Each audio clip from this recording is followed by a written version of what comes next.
रामलाल पिंकी को चॉकलेट देना चाहता है, लेकिन वो उसे डायरेक्टली जानता ही नहीं, बस देखा है और चॉकलेट देना चाहता है। बताओ चॉकलेट कैसे दे? क्या आप उसकी कुछ मदद कर सकते हैं? आज के लेक्चर में हम यही डिटेल में समझेंगे। हेलो हेलो हेलो, आप सभी रामलाल्स को एमआर का बहुत बहुत नमस्कार। स्वागत है द सुपर यकीन बैच में। बेटा लास्ट लेक्चर में मैंने आपको कैलोरीमेट्री के सारे सवाल करा दिए, लगभग एक सवाल बचा जो अभी मैं ले लूंगा। पीएचडी करा दिए साहब उस पर, अगर हो गई हो तो जरूर बता देना कि सर कैलोरीमेट्री में पीएचडी हो गई है। पहले कर लो, सवाल कर लो, हो जाए तो जरूर बता देना। कितना आसान है, MLWT से आइस वाटर खत्म, जरूरत सप्लाई से आइस वाटर खत्म, 0 डिग्री पे आइस और किसी भी टी पे वाटर है, वो तो MLWT से खत्म। अगर आइस को लोअर टेम्परेचर पे ले जाए तो भी कुछ नहीं करना है, एक्स्ट्रा आइस के लिए माइनस से 0 पे आने के लिए MS डेल्टा टी ऐड करके उसकी जरूरत देख लो, और वाटर देख लो कितना सप्लाई कर रहा। और स्टीम और आइस का तो तगड़ा कंसेप्ट बताया साहब, तगड़ा कंसेप्ट बताया। उसमें रिजल्टिंग मिक्सचर का टेम्परेचर पूछते हैं 112 131 पे 0, उसके बाद 0 से 100 के बीच में आएगा। ठीक है, तो थर्मल प्रॉपर्टीज ऑफ मैटर के लेक्चर नंबर 5 में आज हमारा गोल है हीट ट्रांसफर को समझना। एक बॉडी से दूसरे बॉडी तक हीट जब ट्रांसफर होती है तो उसके कितने मोड हो सकते हैं, किस किस तरह से हीट ट्रांसफर हो सकते हैं और उसके मैकेनिज्म क्या है, रेट ऑफ हीट ट्रांसफर को डिटेल में हमें समझना है। तो आज के लेक्चर में जो हमारा गोल है हीट ट्रांसफर का, पहला सेक्शन हम पढ़ेंगे सिर्फ कंडक्शन, इसको फील करेंगे साहब और उस पर पीएचडी भी करेंगे। और दूसरा है न्यूटन्स लॉ ऑफ कूलिंग, इस कंसेप्ट को समझेंगे। हालांकि ये रेडिएशन के पार्ट में आता है लेकिन ये सेपरेट है, इसको हम आज समझ लेंगे। तो चलिए अपने गोल की तरफ आगे बढ़ने से पहले एक सवाल जो नीट 2016 में पूछा है उसको कर लेते हैं। 2 identical body are made of material for which the heat capacity increases with temperature. 2 identical body मतलब दोनों आइडेंटिकल बॉडी है, मास भी सेम होगा, अमाउंट भी सेम होगा, सब कुछ सेम होगा, बट दिक्कत यह है वो इस तरह से बनाया गया कि heat capacity increases with increase in temperature, उसकी स्पेसिफिक हीट कैपेसिटी हो या heat capacity increases with increase in temperature. One of this is 100 degree Celsius while the other one is at 0 degree Celsius. If the two body are brought into contact, then assuming no heat loss, the final common temperature is. Final common temperature is. तो इसको दो तरीके से करेंगे, एक mathematics से और एक बुद्धि से। चलो घबराना नहीं बेटा, तुम्हें लगेगा कि यार इतना आसान सवाल है। हीट गेन जो हायर टेम्परेचर पे होगा वो हीट लॉस करेगा, मास दोनों का सेम है, आइडेंटिकल बॉडी बोला M, स्पेसिफिक हीट उसकी ज्यादा टेम्परेचर है तो ज्यादा होगा S2, और change in temperature 100 minus mixture के टेम्परेचर कुछ TM हो गई, तो अगर 100 से कम हो गए कुछ TM पे आएगा ना इक्विलिब्रियम पे, इज इक्वल टू MS1, और ये तुम्हारा जाएगा 0 से कुछ T1 पे। ये हीट गेन करेगा तो लोअर से हायर पे गया, ये हायर से लोअर पे आया, जितना कितना आसान है, M से M कैंसिल हो गया, तो ये हो गया बेटा S2। 100 माइनस TM को इधर ले आते हैं, S1 को नीचे लिख लेते हैं, इस S1 को नीचे लिख लेते हैं, तो ये हो जाएगा आपका S1 को नीचे ले आया, इसको इधर ले आया, तो TM बटा 100 माइनस। हायर टेम्परेचर पे कौन है सर? 100 डिग्री सेल्सियस, जिसके स्पेसिफिक हीट कैपेसिटी मैंने S2 लिखी है। लोअर टेम्परेचर पे कौन है? ये जिसकी स्पेसिफिक हीट कैपेसिटी मैंने S1 लिखा है। अब क्या होगा बेटा, ध्यान से देखो, इसकी स्पेसिफिक हीट कैपेसिटी ज्यादा होगी, स्पेसिफिक हीट कैपेसिटी इसकी ज्यादा होगी, S2 की ज्यादा होगी, अब सी बात है। तो S2 by S1 is greater than 1, ये एक से ज्यादा है और ये इसके बराबर, तो ये भी एक से ज्यादा होगा। तो तुम्हारा जो TM है बटा 100 माइनस TM, ये ग्रेटर देन 1, और एक से ज्यादा तभी हो सकता है जब ये वाली वैल्यू 50 से ज्यादा हो। सर कैसे? अरे दादा ये देखो, अगर तुम इसको 40 रखो तो 40 नीचे आ जाएगा 100 minus 40 60।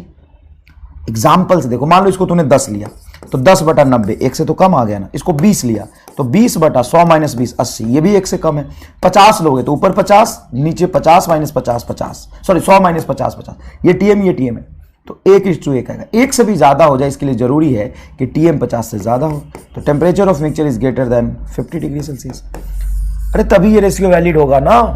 Specific heat capacity S2 की ज्यादा हाई टेम्परेचर पे, तो ये S2/S1 एक से ज्यादा होगा। अगर ये एक से ज्यादा है, ये एक से ज्यादा है, तो ऑब्वियस सी बात है ये वाला इसके बराबर है, तो ये भी एक से ज्यादा होगा। ये एक से ज्यादा है। एक से ज्यादा कब हो सकता है? जब इसको आप 50 से ऊपर रखें। 50 रखेंगे, 50 रखेंगे तो 1:1 आएगा। इसको 50 से 60 रखेंगे, ऊपर 60, नीचे 100 - 60, नीचे हो जाएगा 40, तो 60/40, तो ऊपर एक से ज्यादा आ गया। तो तभी पॉसिबल है जब टेम्परेचर मोर देन 50 हो। दूसरी बात, MR स्टार से एक डायरेक्ट सोच, हालांकि ये आपके एग्जाम में आ जाए आपके दिमाग में, ये जरूरी नहीं है।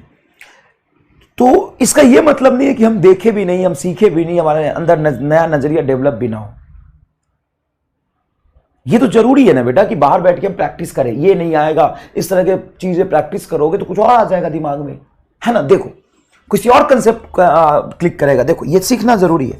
मैंने क्या बताया था आपको, स्पेसिफिक हीट जिसका ज्यादा होता है, जैसे S2 का ज्यादा है मान लो हाई टेम्परेचर पे, वो धीरे धीरे ठंडा होता है, धीरे धीरे ठंडा होता है। और जिसका कम है वो जल्दी गर्म या ठंडा होता है। तो जो 100 डिग्री सेल्सियस पे उसकी स्पेसिफिक हीट कैपेसिटी ज्यादा है तो धीरे धीरे ठंडा हो रहा है, और जिसके स्पेसिफिक हीट कैपेसिटी कम, उसको थोड़ा हीट दो तुरंत टेम्परेचर बढ़ा लेगा। तो ऑब्वियस सी बात है जब उनकी स्पेसिफिक हीट कैपेसिटी सेम होती, एक 0 पे एक 100 पे होता, तो मिक्सचर की टेम्परेचर होती सीधा T1 + T2/2, क्योंकि आइडेंटिकल ऑब्जेक्ट है, identical specific heat capacity, mass same है, तो मिक्सचर की टेम्परेचर क्या होगी? T1 + T2/2। याद करो मैंने बताया है, M1S1 T1 + M2S2 T2 बटा M1S1 + M2S2, mass same, specific heat same होती तो 0 + 100/2 50 आता। लेकिन भाई साहब जो 100 पे हो धीरे धीरे ठंडा हो रहा है, उसकी टेम्परेचर धीरे धीरे कम हो रही, और जो 0 पे हो एकदम रफ्तार में भाग रहा है क्योंकि इसकी स्पेसिफिक हीट कैपेसिटी कम है, तो इनका मिलना कहाँ होगा? ऊपर। ऑब्वियस सी बात है 50 से ऊपर। ये रहा आंसर। फील आया कि नहीं है बताओ? फील आया कि नहीं है बताओ? चलो अब अपने आज के सवाल की तरफ चलते हैं। ये है रामलाल, लड़कियों जैसा बना दिया क्या मैंने इसको? कोई बात नहीं। और ये है पिंकी। रामलाल के हाथ में चॉकलेट है और ये पिंकी को देना चाहता है, लेकिन पिंकी से इसको डर लग रहा है। ये डायरेक्टली जानता भी नहीं है और पिंकी इसकी दोस्त भी नहीं है, बस देखा और बस मन कर रहा है इसका चॉकलेट देने का। इसके पास चॉकलेट है, ये देना चाहता है, तो कैसे देगा? तो रामलाल कल्लू को बुलाया। कल्लू रामलाल का दोस्त है, ये कल्लू है। कल्लू को बोला, कल्लू भाई तू मेरी मदद करेगा क्या? कल्लू बोला बताओ क्या चाहिए? तो रामलाल बोलता, समझना इसको समझते ही ना हीट कंडक्शन तार तार हो जाएगा। कल्लू बोलेगा, और बहुत अच्छे से तुम समझ पाओगे, रिलेट कर पाओगे, है ना, कि यार चॉकलेट मुझे पिंकी को देना है, क्या तू मेरी चॉकलेट मेरी तरफ से पिंकी तक पहुंचाएगा? कल्लू कहेगा, अरे इतनी मेरे में हिम्मत होती तो मैं खुद ही ना दे आता, मैं भी चाहता था देना। अच्छा फिर कैसे करे बताओ?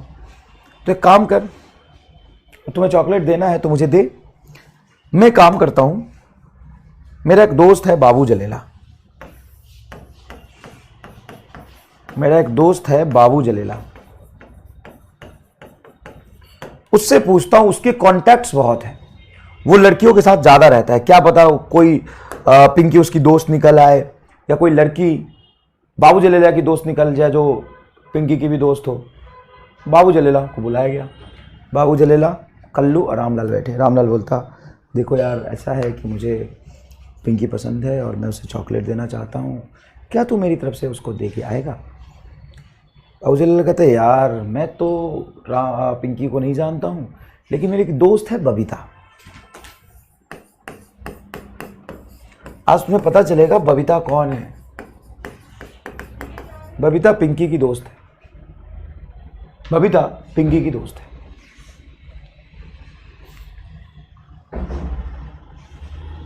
और बाबू जलेला के भी दोस्त है। तो बाबू जलेला कहता है कि बबीता से मैं पूछती हूँ, बबीता अगर राजी हो जाए तो बबीता को दे दूंगा, बबीता पिंकी को दे देगी।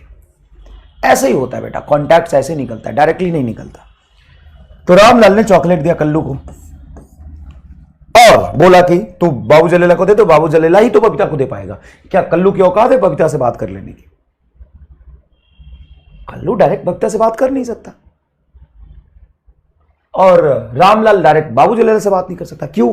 क्योंकि रामलाल का दोस्त कल्लू है, कल्लू का दोस्त बाबू जलेला है, बाबू जलेला का कॉमन, फिर बाबू जलेला बबीता को जानता है और बबीता पिंकी को जानती है, तो ये चॉकलेट देगा इसको। अब कल्लू के दिमाग में आ गया कि अरे यार मैं कर क्यों रहा हूं ये काम। होता है कई बार लोग राजी हो जाते हैं लेकिन बाद में पलट जाते हैं, मैं कर क्यों रहा हूं, इसमें मेरा क्या फायदा है, why I am doing this, मेरा क्या फायदा है। कल को अगर पिंकी ने किसी को बता दिया तो मैं भी फंसूंगा, मेरा तो कोई फायदा हो नहीं रहा है, खाया पिया कुछ नहीं, गिलास तो रहा 12 आना, तो बताओ क्या करें। तो कल्लू कहता है कि देख यार रामलाल, मैं चॉकलेट तो दे दूंगा लेकिन इसमें मेरा क्या फायदा है, मेरा भी कुछ फायदा करा। तो बोला कि 2-4 चॉकलेट एक्स्ट्रा तुम्हें दे तो तू रख ले। कल्लू ऐसे देखता, रामलाल तू इतना अमीर है क्या, तुम्हें आज पता चलेगा रामलाल कौन है। रामलाल युगांडा का प्रिंस है, युगांडा का प्रिंस है, बहुत अमीर, बहुत पैसे। ले तू 10 चॉकलेट ले, एक चॉकलेट तुझ तक पहुंचा। तो कल्लू बोलता ठीक है 10। जैसे कल्लू ने 10 लिया, अब बाबू जलेला को ये बात पता चल गई। बाबू जलेला कहता है अच्छा मैं भी 2 लूंगा। तो इसने 2 चॉकलेट रखे और 8 आगे ट्रांसफर कर दिया। 8 में से 2 इसने रखे और 6 इसको ट्रांसफर कर दिया। बबीता के नखरे ज्यादा है, बबीता कहती मैं तो 4 लूंगी, तब जाके मैं पिंकी को चॉकलेट दूंगी।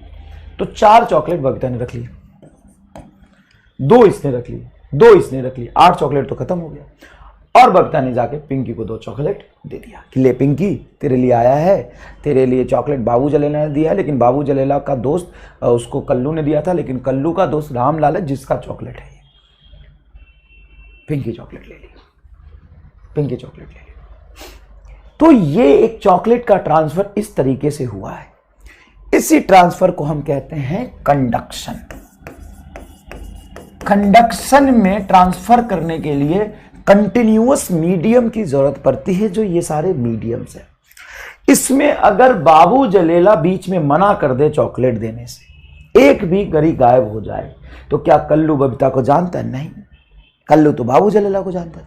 बाबू जलेला बीच में गायब हो जाए, मीडियम बीच में डिसकंटिन्यूअस हो जाए, तो यहां से यहां तक हीट ट्रांसफर नहीं होगा, कंटिन्यूअस मीडियम चाहिए। तो इसी प्रोसेस को हम कहते हैं कंडक्शन। कंडक्ट होके गया है, इसके लिए मीडियम की जरूरत पड़ती है। तो सर इसमें मीडियम की जरूरत तो पड़ती है, लेकिन मीडियम भी तो कुछ हीट रख ले रहा है, मतलब हीट एब्जॉर्ब करके अपना टेम्परेचर बढ़ा रहा है। हाँ, तो जब यहां से हीट जाता है तो मीडियम भी कुछ हीट रख लेता है। देखो 2-2 चॉकलेट रख लिया। तीसरी बात, ये बहुत स्लो प्रोसेस है। ऐसा तो नहीं कि रामलाल ने सीधा चॉकलेट फेंका, पिंकी ले ली, कैच कर ली, या रामलाल ने कल्लू को दिया, कल्लू भागता हुआ जाके पिंकी को दिया।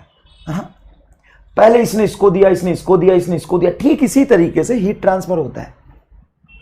यहां पे हाई टेम्परेचर पे कोई बॉडी है, इसने थोड़ा हीट इसको दिया, ये हीट लेके ऑसिलेट हुआ, ये इसको दे दिया, ये थोड़ा ऑसिलेट हुआ, ये इसको दे दिया, ये ऑसिलेट होकर इसको दे दिया। इसी तरीके से हीट ट्रांसफर होता है। तो this is the very slow process, time taking process है। एक दूसरे को देगा, दूसरा लेगा, फिर अब्जॉर्ब करेगा, फिर कलेक्ट करेगा, फिर जाके तीसरे को देगा, उसमें से भी कुछ रख लेगा, फिर तीसरा चौथे को देगा, चौथा भी कुछ रख लेगा, चौथा फिर 5वें को देगा, अल्टीमेटली यहां पे पहुंचेगा। देखिए, हीट ट्रांसफर का पहला पार्ट है कंडक्शन। कैसे होता है conduction? Heat flows from hot end to cold end. जहां पे जरूरत है वहां जाएगा। ये तो आप जानते हैं, हॉट से कोल्ड पे जाता है, हॉट से कोल्ड पे ही जाता है हमेशा। तो हॉट एंड से कोल्ड एंड पे हीट जाएगा। Particles of the medium simply oscillate but do not leave their places, right. यहां पे क्या कल्लू भाग के गया है इसको चॉकलेट देना? नहीं, कल्लू तो यहां पे खड़ा है। रामलाल ने कल्लू को दिया, कल्लू ने बाबू जलेला को दिया, बाबू जलेला ने रामलाल को दिया। ये थोड़ा आगे, यहां से उठाया, यहां दिया, यहां से उठाया, यहां दिया। ये क्या कर रहा है? ये क्या कर रहा है? क्या ये चॉकलेट लेके भाग भाग के कहीं जा रहा है? नहीं, ये तो यहां से लिया, यहां दिया। तो ये कहीं मीडियम पार्टिकल की जरूरत पड़ती है, लेकिन मीडियम एक्चुअली हीट लेके नहीं जाता है। मीडियम आप ऑसिलेट करता है, अपने पोजीशन को छोड़ता नहीं है। Particle of the medium simply oscillate but do not leave their places. Medium is necessary for the conduction. It is slow process. ले देख 2 चीजें यहां पे इंपॉर्टेंट है। Medium is necessary and it is slow process. क्या दोनों बातें बताई? मीडियम चाहिए। रामलाल डायरेक्टली पिंकी को जानता ही नहीं, तो मीडियम ढूंढा। मीडियम में बहुत सारे कनेक्शन बने, तब जाके ट्रांसफर हुआ। और इसीलिए देखो, ये मैंने पहले समझा दिया था, स्लो प्रोसेस है। Path of heat may be zigzag, conduction take place in a solid. Conduction solid में टेक होता है, ठीक है ना। इसका path heat flow may be zigzag मतलब कि ऐसा स्ट्रेट लाइन में हीट फ्लो नहीं करता, ऐसा नहीं कि सीधा चला जाए, पहले ही थोड़ा सा मान लीजिए इधर खड़ा है, इधर लेगा, ये इधर लेगा, इधर लेगा, इसका path may be zigzag, may be straight, may be zigzag, path of heat may be zigzag, conduction take place in solid में होता है। द टेम्परेचर सॉलिड में ही डोमिनेटिंग होता है, इसका कुछ फ्रैक्शन लिक्विड और गैस में भी हो सकता है, लेकिन गैस के मॉलिक्यूल स्थिर नहीं रहते ना, उसका एटम ऐसा तो नहीं यहाँ पे बैठा हुआ है, ये से हीट लेगा फिर आगे ट्रांसफर करेगा, मीडियम ही भागता रहता है, इसलिए कंडक्शन डोमिनेटिंग वे में सिर्फ सॉलिड में होता है, तो इसीलिए हम कहते हैं conduction take place in solid. Temperature of the medium increases through which heat flows, देखो temperature of the medium increases through which heat flows, देखो सेल्फ एक्सप्लेन कर रहा है सारा पॉइंट अपने आप को, अगर तुम्हें वो कहानी समझ में आ गई तो। जब कुछ हीट एब्जॉर्ब कर लेगा मीडियम पार्टिकल कुछ हीट एब्जॉर्ब कर लेगा, देखो स्लो प्रोसेस है, मीडियम पार्टिकल कुछ हीट एब्जॉर्ब कर लेगा तो अपनी टेम्परेचर तो बढ़ा लेगा ना, तो जहां से कंडक्शन होता है medium temperature of the medium increases through which heat flows. अच्छा इधर देखो, अब ऐसा चलता रहा, एक ये पाथ है, प्रोसेस है, जिस तरीके से रामलाल ने अपनी चॉकलेट बबीता तक पहुंचाई। दूसरा ये भी तो हो सकता था कि पिंकी और रामलाल आपस में फ्रेंड नहीं है, लेकिन उनका कॉमन फ्रेंड कल्लू है। दूसरा एक केस बता रहा हूं, कल्लू का फ्रेंड है रामलाल और कल्लू का फ्रेंड है पिंकी। रामलाल पिंकी फ्रेंड नहीं है, कल्लू इन दोनों का कॉमन फ्रेंड है। कल्लू ने ही रामलाल और पिंकी को मिलवाया एक दूसरे से कि देखो मेरा फ्रेंड पिंकी और बोला मेरा फ्रेंड रामलाल, युगांडा का प्रिंस और ये मिसेस युगांडा। तो कल्लू बोलता है, हाँ तो रामलाल बोलता है कि कल्लू तुम्हारा जो फ्रेंड है ना उसको मुझे चॉकलेट देना। तो बोला ठीक है मैं दे आऊंगा ला। इसने चॉकलेट लिया, चॉकलेट लेके खुद चल के जा रहा है, उसको दे दिया। देखिए तो सर इसमें भी तो मीडियम है, हाँ कल्लू मीडियम ही तो है पिंकी और रामलाल के बीच में, तो इसमें तो मीडियम पार्टिकल खुद चल के जा रहा है, हाँ इसमें मीडियम पार्टिकल खुद चल के जा रहा है, तो सर इसको यहाँ से यहाँ तक जाने में भी तो थोड़ा टाइम लगेगा, हाँ तो ये भी स्लो प्रोसेस है इसमें, लेकिन मीडियम पार्टिकल हीट लेके खुद जाके आगे ट्रांसफर कर रहा है। देखो each particle absorb heat is a mobile medium, mobile medium मतलब भागता हुआ medium, is necessary for the convection. ये कन्वेक्शन, ये क्या है कन्वेक्शन है। अच्छा एक ही मीडियम नहीं होंगे यहाँ पे, समझने के लिए मैंने सिनोनिम सुना, एक ही मीडियम नहीं, जैसे मान लो कल्लू है, बबीता है, पिंकी बाबू जलेला है, सब इसके दोस्त हैं और सब पिंकी को जानते हैं, तो कभी रामलाल कल्लू से भिजवाया चॉकलेट, कभी पिंकी से, कभी बबीता से, सबसे अलग अलग तरीके से चॉकलेट इसने भिजवाता रहा, उसको अलग अलग तरीके से चॉकलेट भिजवाता रहेगा। तो देखिए each particle absorbing heat is a mobile medium is necessary for the convection, it is also a slow process, बिल्कुल स्लो प्रोसेस है। पाथ में भी जिग जैग कट, अब जैसे मर्जी वैसे तो मीडियम जा सकता है ना, मीडियम सीधा थोड़ी ना जाएगा, जैसे मर्जी वैसे जा जाएगा। Convection takes place in a fluid, convection कहाँ पे होता है फ्लूइड में होता है। In this process also the temperature of the medium increase है। अब देखो ये फ्लूइड में होता कैसे है, जैसे कंटेनर लिया हमने, कंटेनर लिया, अब इस कंटेनर पे नीचे से पानी भर के और नीचे से हमने क्या कर दिया आग लगा दिया, नीचे से मैंने आग लगा दी, देखिए ऐसे नहीं लगता आग, ऐसे लगता है आग लगा दिया, हीट दे रहा हूं इसको। तो अब ये कंटेनर जो है वो सॉलिड है, वो तो कंडक्शन से हीट ट्रांसफर करेगा, लेकिन यहाँ पे जो लिक्विड है, ये लिक्विड का एटम है, वो हीट गेन करके टेम्परेचर बढ़ाएगा, और जब टेम्परेचर बढ़ाता है ना तो हायर टेम्परेचर की चीजें जो होती है ना उसकी डेंसिटी कम होती है, टेम्परेचर बढ़ने से डेंसिटी कम होती है, टेम्परेचर बढ़ने से डेंसिटी कम होती है, और डेंसिटी कम वाली चीजें हमेशा ऊपर में होता है सरफेस पर, और हायर डेंसिटी नीचे डूबता है ना। क्यों डूबता है तो बायन फोर्स आपने पढ़ा होगा, हायर डेंसिटी की चीज नीचे सिंक करना चाहती है, तो ऊपर वाले लिक्विड की टेम्परेचर कम है तो डेंसिटी ज्यादा, तो नीचे जाना चाहेगा, और नीचे इसने हीट लेके अपनी टेम्परेचर बढ़ा ली, तो ये यहां से भाग के ऊपर जाना चाहता है, रास्ता बना के किसी तरीके से ऊपर भागेगा। तो सर यहाँ पे तो जगह खाली हो जाएगा, हाँ तो जैसे यहाँ पे जगह खाली हुआ तो ये वाला जो एटम था वो इसकी जगह को फिल करने के लिए आना पड़ेगा। अब ये थोड़ी ना आ सकता है, यहाँ से थोड़ी ना आ सकता है। क्यों नहीं आ सकता सर, क्योंकि ये भी ऊपर भाग रहा था, यहाँ भी जगह खाली हुआ है, तो यहाँ वाले खाली जगह को ये एटम फिल करने आएगा। सर ऐसे तो ये जगह खाली हो जाएगा, तो ये वाला जो हायर डेंसिटी का लिक्विड है वो नीचे आएगा इसकी जगह को फिल करने। तो सर यहां पे कौन आएगा, यहां पे ये वाला एटम आएगा। तो इसको कहते हैं कन्वेक्शन साइकिल। कन्वेक्शन साइकिल, इस पे भी सवाल पूछ लेते हैं। साइकिल को उल्टा बना देंगे, तुमसे ये भी बोलेंगे कि ये टेम्परेचर गेन करके इधर चला गया, नहीं इधर थोड़ी नहीं जाएगा, ऊपर उठेगा। जो टेम्परेचर गेन करेगा, टेम्परेचर बढ़ाएगा, उसकी डेंसिटी कम होगी, डेंसिटी कम होगी तो ऊपर भागेगा, ऊपर भागा ऐसे ऐसे ऐसे ऐसे। अच्छा मान लो कि तुम घर में अकेले हो, तुम्हारे फैमिली वाले कहीं चले गए, शादी ब्याह का मौसम है, मुन्नी बुआ की बेटी की शादी है, तुम मत चले जाना, तुम घर में अकेले रह गए। अब तुमको खाना बनाना, अब साहब तुम्हें कुछ बनाना आता नहीं, तुमने बोला चलो खिचड़ी बनाते हैं। अब खिचड़ी तूने कंटेनर पे डाला, बढ़िया खिचड़ी कंटेनर में डाला, और तुमने क्या किया कि सोचा यार आग कहाँ से लगाऊं, नीचे से लगाऊं कि ऊपर से लगाऊं, तो तूने आग नीचे से लगाया तो खिचड़ी पक गया। अब तू भी फिजिक्स का स्टूडेंट, तूने सोचा कि ऐसा क्यों ना करूं कि मैं आग यहां से लगाऊं, फायर यहां से दूं, हीट यहां से दूं, हीट यहां से दूं और हीट यहां से दूं। नीचे से हीट दिया तूने ए केस में और ये बी केस में। खिचड़ी के अंदर तूने चोखा बनाने के लिए 2 आलू भी रख दिया, है ना। गांव वाले बच्चे समझते होंगे, घर में जिस दिन खाना बनाने का मूड नहीं होता है घर वालों का, तो उस दिन खिचड़ी बनाते हैं, खिचड़ी के अंदर 2 आलू रख देते हैं, तो खिचड़ी पकता है, उसके साथ आलू भी बॉयल हो जाता है, फिर आलू का चोखा बनाते हैं। तो देखो, तो तुमने आलू रख दिए, खिचड़ी पका दिया, तो यहाँ पे 15 मिनट में तुम्हारा कुकर में खिचड़ी बन के पक गया, नीचे से आग लगाया था। अब तूने कुकर में ऊपर से आग लगा दी। सर ऊपर से कैसे लगा सकते, किसी तरह जुगाड़ लगा दी, तो साइंस का स्टूडेंट है यार, छोटी बातें करता है, ऊपर से आग लगा दिया। अब तूने पता है कि 15 मिनट में खिचड़ी पक जाती है, तुमने 15 मिनट में ऐसे खिचड़ी निकाला, क्या तुम्हारा खिचड़ी पक जाएगा? नहीं, कच्चा रह जाएगा, आलू कच्चा रह जाएगा, चावल का दाना नहीं पकेगा। ऐसा क्यों? सेम हीट दिया, सेम टाइम के लिए दिया, इसमें पक जाएगा, उसमें नहीं पकेगा। आखिर क्यों? क्या रीजन है? कैसे होगा? क्या कि यहां पे हीट मिलने से टेम्परेचर इस मॉलिक्यूल का बढ़ेगा, तो डेंसिटी कम डेंसिटी वाली चीजें सरफेस पे होती, तो सरफेस पे भागेगा, तो हीट लेके ऊपर गया, तो सारे मॉलिक्यूल को हीट लेके, जैसे ये हीट एब्जॉर्ब करके टेम्परेचर बढ़ा के ऊपर भागा, तो इसकी टेम्परेचर हाई है, आसपास वाले एटम की कम है, तो सबको हीट देता हुआ ऊपर जाएगा, और जब तक ऊपर जाएगा तब तक वो ठंडा हो जाएगा।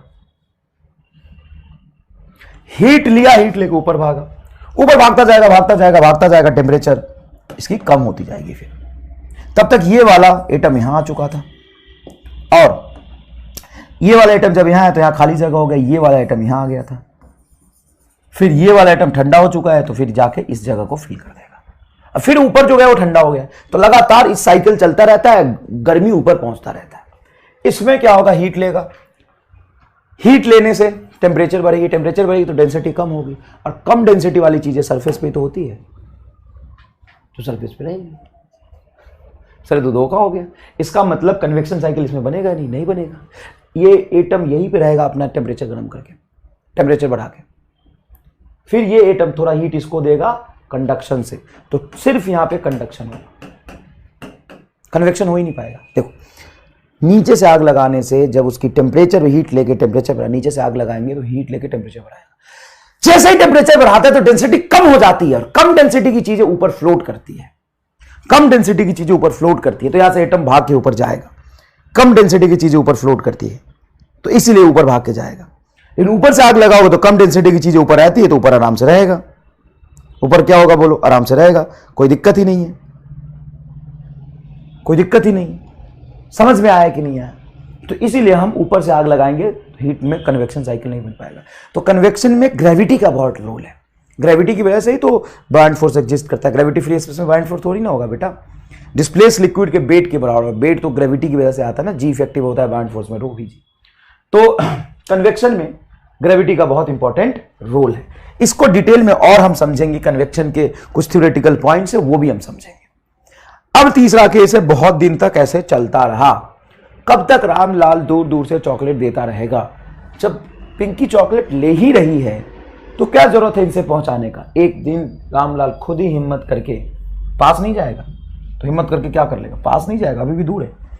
ये चॉकलेट को सीधा हवा में फेंक देगा, उधर से पिंकी कैच कर लेगी। मजेदार ट्रांसफॉर्मेशन। चॉकलेट को फेंकेगा और ये पिंकी देखिए चॉकलेट को कैच कर ली सीधा। तो सर इसमें मीडियम कहाँ, कोई मीडियम है? यहाँ पे हवा हो, पानी हो, कुछ भी हो ना हो, वैक्यूम हो, तो चॉकलेट फेंकेगा इसके तक पहुंच जाएगा। सर ये जोरदार था, तो ये पहले क्यों नहीं किया? पहले इसकी करने की हिम्मत नहीं थी।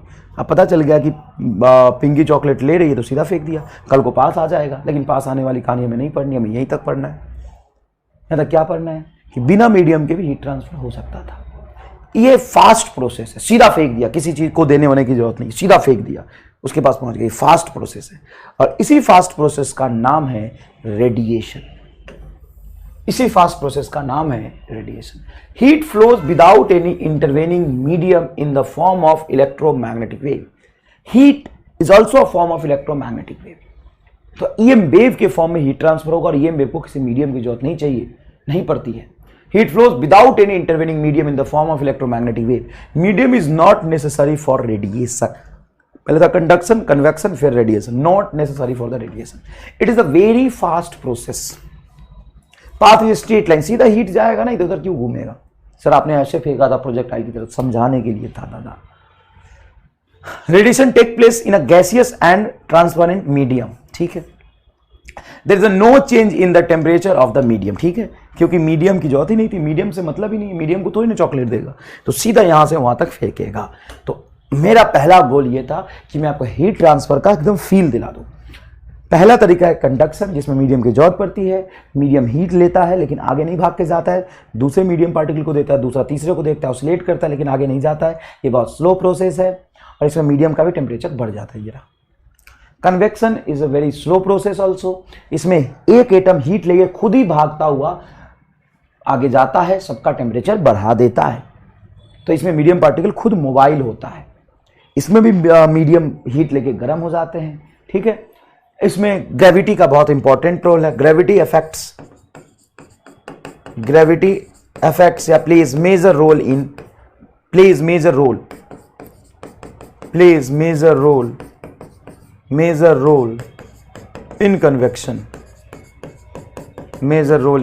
कन्वेक्शन। Third is radiation. ये इलेक्ट्रोमैग्नेटिक वेव के फॉर्म में ही ट्रांसफर होता है। इसमें किसी मीडियम की जरूरत नहीं पड़ती, ये सबसे फास्ट प्रोसेस है। स्पीड ऑफ लाइट से हो जाता है, इलेक्ट्रोमैग्नेटिक वेव का स्पीड ऑफ लाइट से होता है। और यहाँ पे मीडियम की जरूरत भी नहीं है। अगर मीडियम है तो मीडियम कोई हीट देता भी नहीं है। अगर यहाँ पे बाबू जलला कल्लू वल्लू वो खड़े भी होंगे तो इनसे कोई मतलब नहीं, ये सीधा इसको फेंक देगा। तो बीच में किसी को चॉकलेट नहीं मिलेगा, मतलब मीडियम होने के बाद भी रेडिएशन के केस में मीडियम को कोई हीट नहीं मिलता है। ये तीन प्रोसेस था। अब इसको एक एक करके हमें डिटेल में पढ़ना है। तो सबसे पहले हम पढ़ेंगे कंडक्शन। ये देखिए कंडक्शन, ये एक हीट स्टेशन है या आप कह सकते हो सोर्स ऑफ हीट है या एक हॉटर बॉडी है जिसकी टेम्परेचर है T1, जिसकी टेम्परेचर कितनी है T1, और एक कोल्डर बॉडी है जिसकी टेम्परेचर है T2, कोल्डर बॉडी जिसकी टेम्परेचर है T2। अब मीडियम कुछ होगा, जैसे मान लो गैस होगा, तो गैस में कंडक्शन हो ही नहीं सकता। सर क्यों नहीं हो सकता? गैस का एटम हीट लेके ऊपर भाग जाएगा ऐसा तो नहीं कि ये हीट लेके इसको देगा, ये देगा, ये देगा, तो गैस में कंडक्शन होता नहीं। तो यहां से T1 से डायरेक्ट T2 में ये हीट दे नहीं पा रहा। सर रेडिएशन नहीं हो जाएगा? रेडिएशन कराने की औकात होती है हर बॉडी की अलग अलग। रेडिएशन के लिए एक टर्म डिफाइन होता है इमिसिविटी, वो बहुत हाई होता है तभी रेडिएशन होता है, नहीं तो कई बॉडी गर्म की गर्म ही रह जाती, हीट रेडिएट नहीं करती। तो यहां से यहां तक हीट पहुंचाने का एक तरीका था कि आप इसको रॉड से जोड़ दें। यहां पे एक आपने सॉलिड रॉड यहां से यहां तक जोड़ दिया, जिससे कंडक्शन के थ्रू हीट फ्लो होके जाएगा। ये एटम, रॉड का एटम, इससे तुरंत हीट लेके टेम्परेचर बढ़ा लेगा और ये इसको दे देगा, ये इसको दे देगा, ये इसको दे देगा, ये इसको दे देगा, इसको दे देगा, इसको दे देगा, इसको दे देगा, यहां तक पहुंच जाएगा। और हीट ट्रांसफर हमेशा हायर टेम्परेचर से लोअर टेम्परेचर तक ही होता है नेचुरल हीट ट्रांसफर है। आप रॉड को जोड़ दीजिए, हायर से लोअर की तरफ आराम से हीट फ्लो कर जाएगा। तो यहां पे डिफाइन करते हैं हम heat current. Heat current is nothing but rate of flow of heat. Heat is a form of energy, आप जानते हैं ना, heat is a form of energy, energy है, तो ये हो गया रेट ऑफ एनर्जी फ्लो।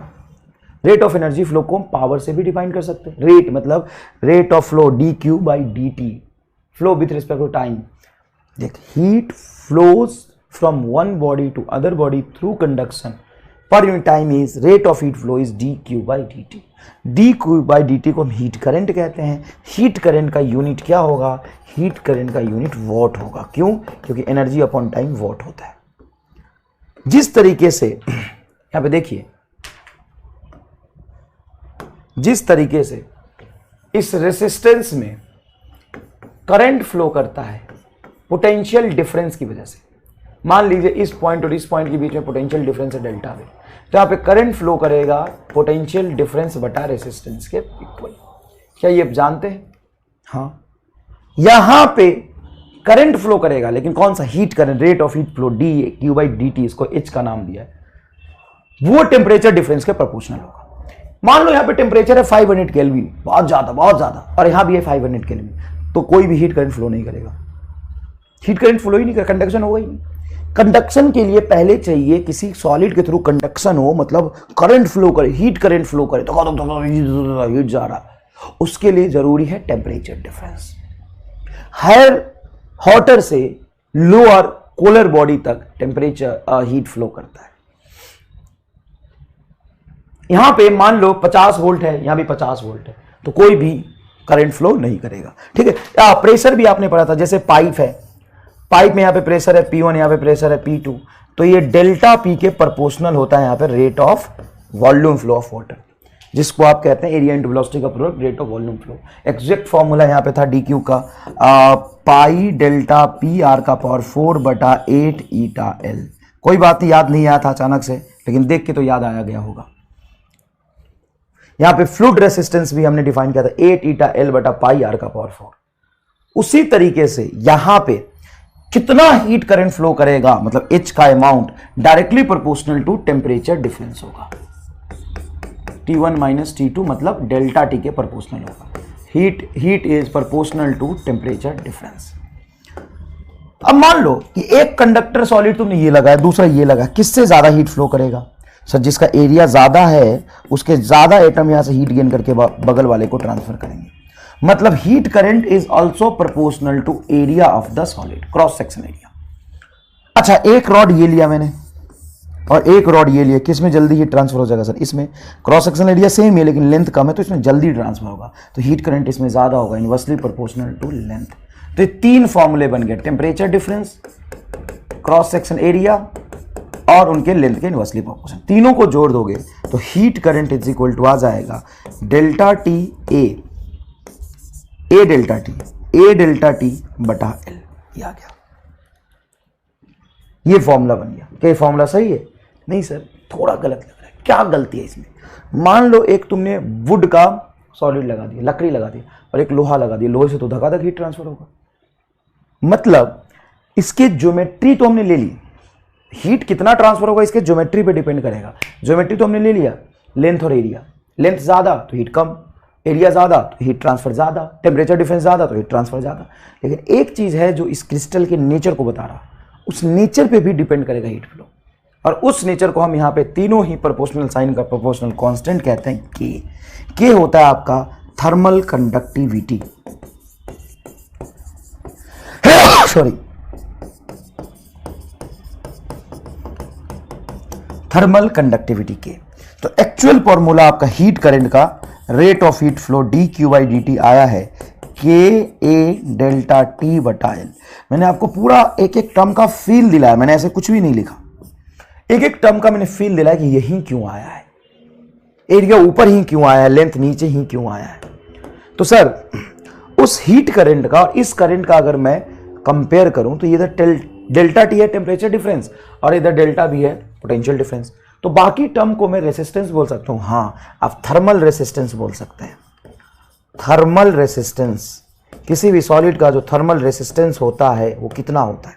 वो होता है एल बटा के ए। थर्मल रेसिस्टेंस आर बराबर एल बटा, देखो ये डेल्टा टी ऊपर आएगा, के को नीचे ले जाएंगे, तो एल बटा के ए। और ऑब्वियस सी बात है, याद करिए आप, आपका इलेक्ट्रिकल रेसिस्टेंस भी ये आता था, R is equal to rho, resistivity का उल्टा होता है कंडक्टिविटी, एल बटा कंडक्टिविटी सिग्मा इंटू ए। याद करो, सेम आता है,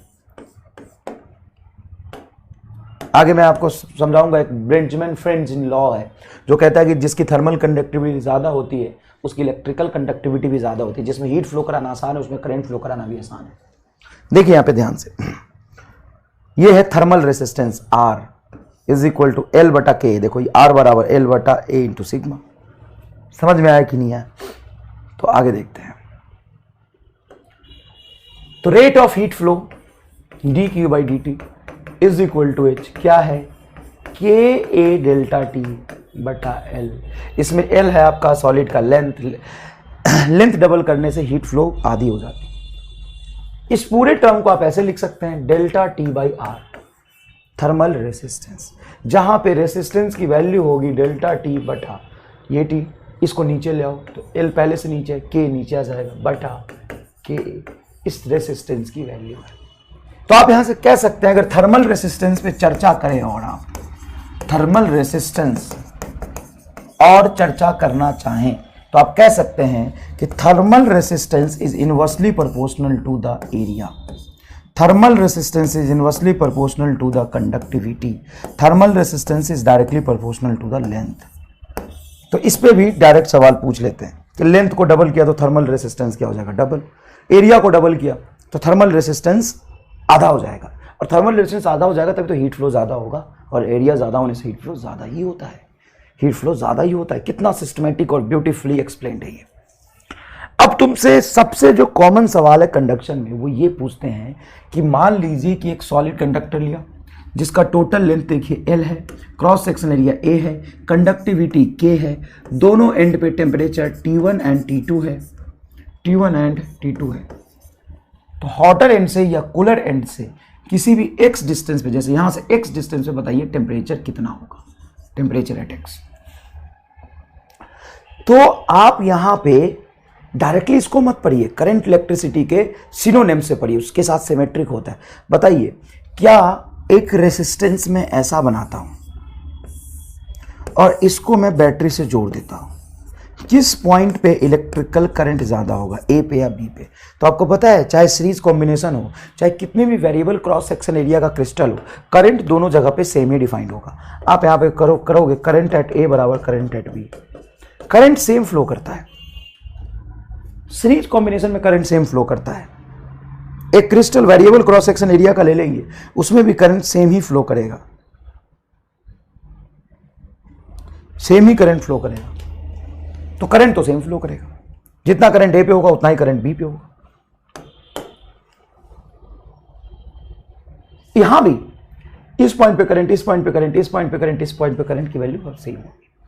तो अगर मैं इस पूरे सॉलिड में जिसका थर्मल कंडक्टिविटी K है, लेंथ L है, क्रॉस सेक्शन एरिया A है, और यहां से यहां का टेम्परेचर डिफरेंस डेल्टा T है, तो सब कुछ पता है, तो क्या मैं करंट बता सकता हूं? जैसे मैं ये कह रहा हूं कि मान लो एक रेसिस्टेंस है, इसका मुझे लेंथ पता है, एरिया पता है, कंडक्टिविटी पता है, सिग्मा पता है, और मुझे पोटेंशियल डिफरेंस पता है, V1 और V2 पता है, तो करंट लिख सकता हूं। हाँ सर, पहले लिखो करंट बराबर potential difference V1 minus V2 बटा रेसिस्टेंस, और रेसिस्टेंस होता है आपका रो L बटा A। आप ऐसे करंट लिख सकते हो ना, ये रेजिस्टेंस आ जाएगा। उसी तरीके से यहाँ पे अगर temperature difference T1 minus T2 पता है तो क्या मैं करंट लिख सकता हूँ पूरे क्रिस्टल में कितना होगा? हाँ लिखो, H बराबर पूरे क्रिस्टल का यहाँ से यहाँ तक मैं लिख रहा हूँ करंट, तो वो हो जाएगा आपका T1 minus T2। Cross section area तो यूनिफॉर्म है, चिंता ही नहीं करना, A बटा इंटू K बटा नीचे लेंथ L। ये आ गया सर हीट करंट। ये हीट करंट मैंने इस दोनों एंड्स के टेम्परेचर को लेके लिखा है पूरे क्रिस्टल में।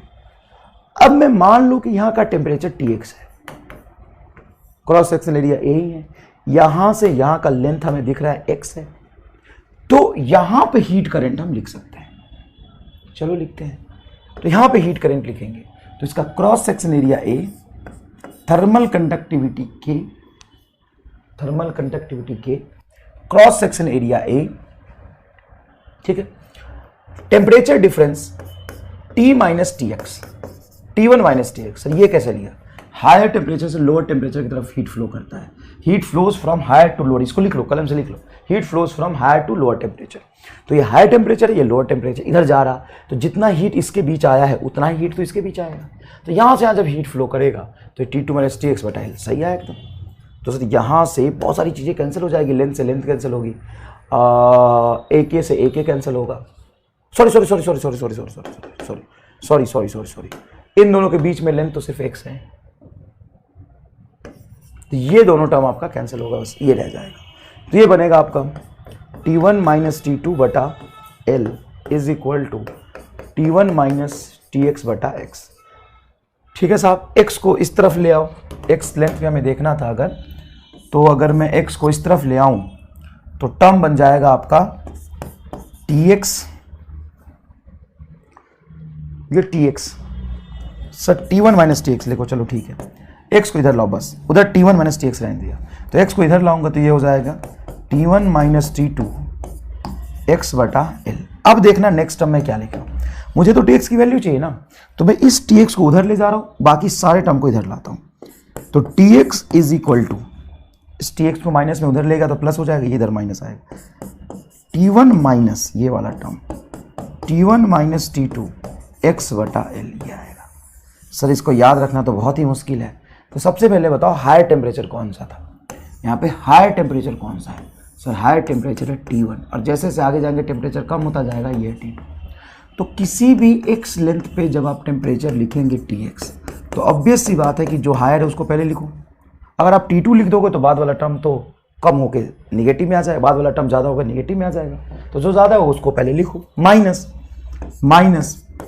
T1 माइनस T2 बटा L इंटू एक्स, यही तो है।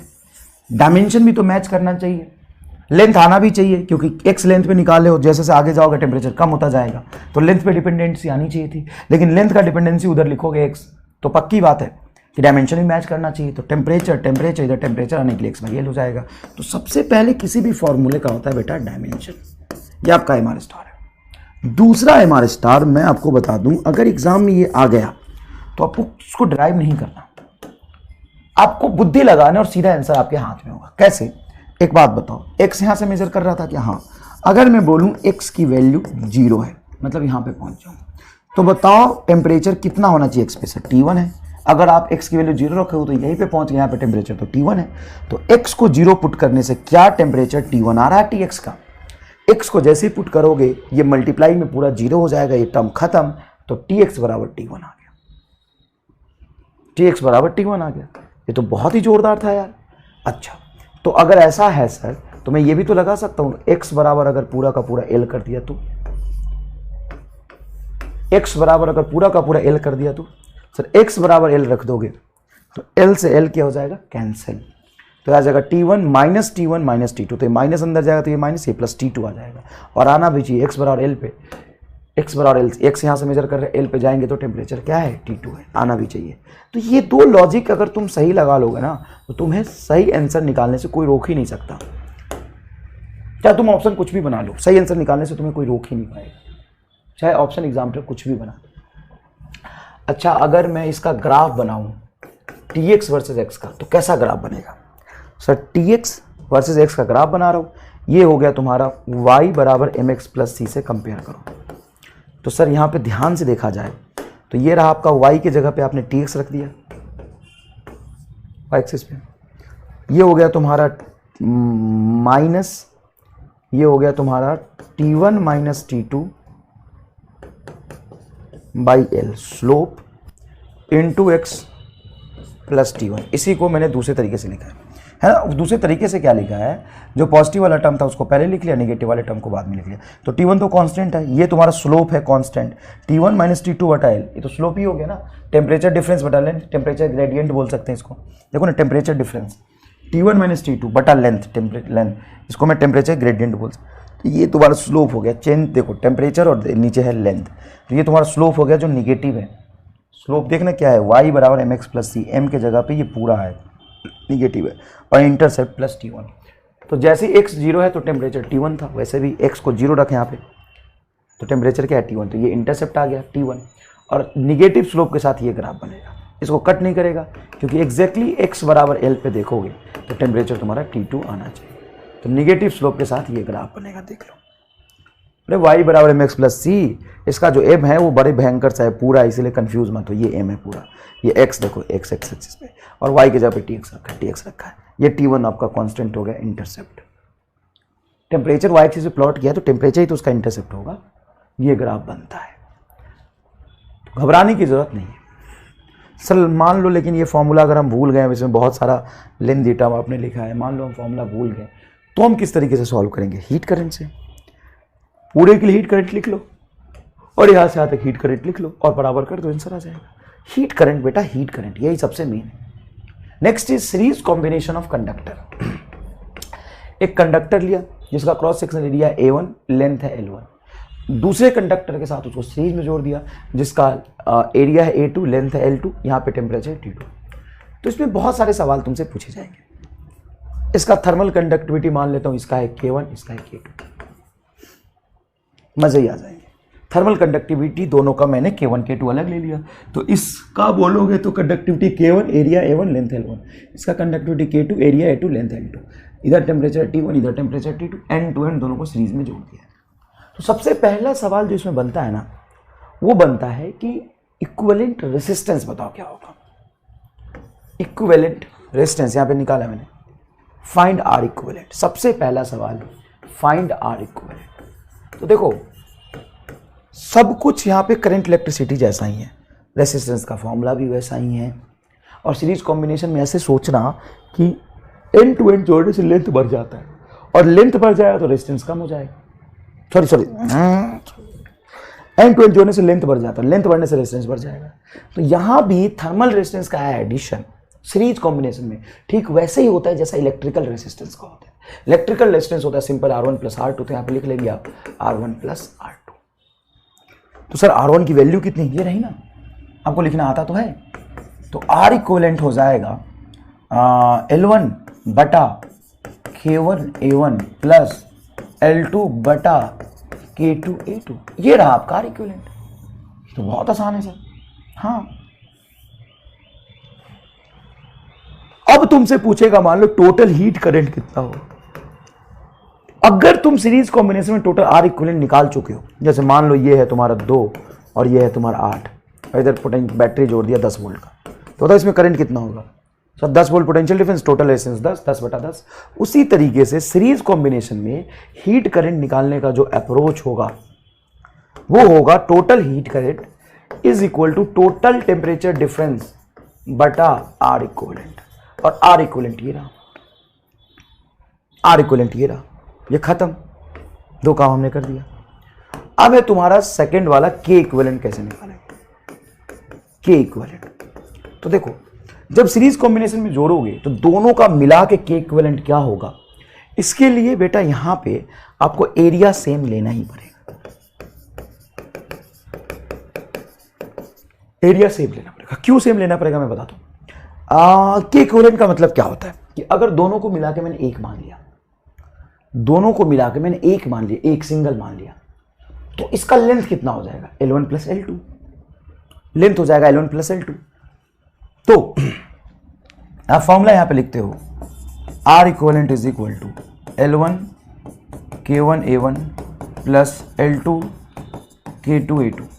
अब यहां पे R इक्विवेलेंट में क्या लिखोगे, अगर इसको टोटल को एक रॉड मान लिया तो लेंथ हो जाएगी L1 प्लस L2। तो R इक्विवेलेंट के फॉर्मूला में ऊपर आ जाएगा L1 प्लस L2 बटा नीचे आ जाएगा K इक्विवेलेंट। ये तो R इक्विवेलेंट में हो जाएगा L equivalent L1 plus L2, नीचे K इक्विवेलेंट होगा। एरिया इक्विवेलेंट क्या लोगे, अगर इसका एरिया A1 इसका एरिया अलग अलग है तो K इक्विवेलेंट हम डिफाइन नहीं कर पाते, तो हमेशा इक्वल एरिया पे ही K इक्विवेलेंट डिफाइन होता है। तो हमने इक्वल एरिया ले लिया आपका, यहाँ पे इक्वल एरिया ले लिया आपका A is equal to L1 बटा K1A प्लस L2 बटा K2A। A से A कैंसिल हो जाएगा,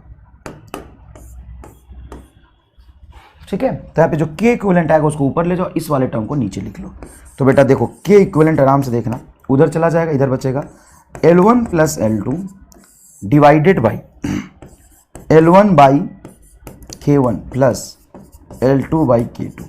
डायमेंशनली बिल्कुल मैच कर रहा है एकदम जोरदार तरीके से। एक सिंप्लीफिकेशन, अगर सर लेंथ भी बराबर होता तो क्या होता, लेंथ भी बराबर होता तो L1 बराबर L2 को L लिख देंगे, तो बेटा ऊपर आ जाएगा 2L और नीचे L प्लस L है तो L कॉमन निकल गया, L कैंसिल हो जाएगा तो ऊपर बचेगा 2। तो K इक्विवेलेंट हो जाएगा आपका ऊपर 2L बटा, यहाँ से L कॉमन आएगा, अंदर बचेगा आपका K1 K2, देखो ना 1/K1 1/K2 बचेगा, L बाहर आ गया, ऊपर हो जाएगा K1 + K2। यहाँ से यहाँ से L से L कैंसिल, L से L कैंसिल, तो जो K इक्विवेलेंट आपका आएगा, K इक्विवेलेंट आपका आएगा 2K1 K2 divided by K1 + K2। तो सीरीज कॉम्बिनेशन में पैरेलल जैसा, हाँ तो बेटा ये K इक्विवेलेंट है ना, रेजिस्टेंस का उल्टा है। ये क्या है? K इक्विवेलेंट है, रेजिस्टेंस का क्या है? उल्टा है। तो सीरीज कॉम्बिनेशन में सबसे पहले आप रेजिस्टेंस लिखेंगे, R इक्विवेलेंट लिखेंगे। R इक्विवेलेंट आपका क्या है? L1/K1A1 plus L2/K2A2। जैसे ही सीरीज कॉम्बिनेशन में आपको हीट करंट लिखने बोलेगा, सीरीज कॉम्बिनेशन में आपको हीट करंट लिखने बोलेगा, तो हीट करंट हो जाएगा आपका temperature difference divided by R equivalent, और R इक्विवेलेंट आप यहां से निकाल लेंगे।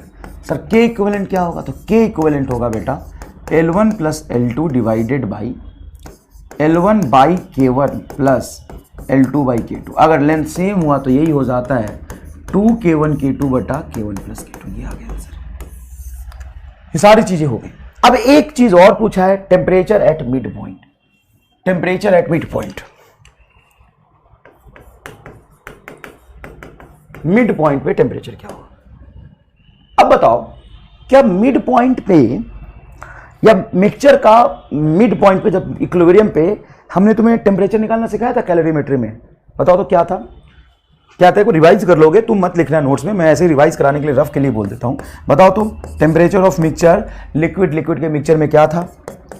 M1S1T1 प्लस M2S2T2 बटा M1S1 प्लस M2S2, ये था, बिल्कुल था। अच्छा, दो कैपेसिटर सीरीज में लगाओ तो मिड पॉइंट पे उसकी पोटेंशियल क्या थी? याद है कि पूरा सिखाया था मैंने लास्ट टू लास्ट लेक्चर में, C1V1 प्लस C2V2 बटा C1 + C2। रेजिस्टेंस के मिड पॉइंट पे भी नहीं सिखाया था क्या? आप कैसे निकालना सिखाया था?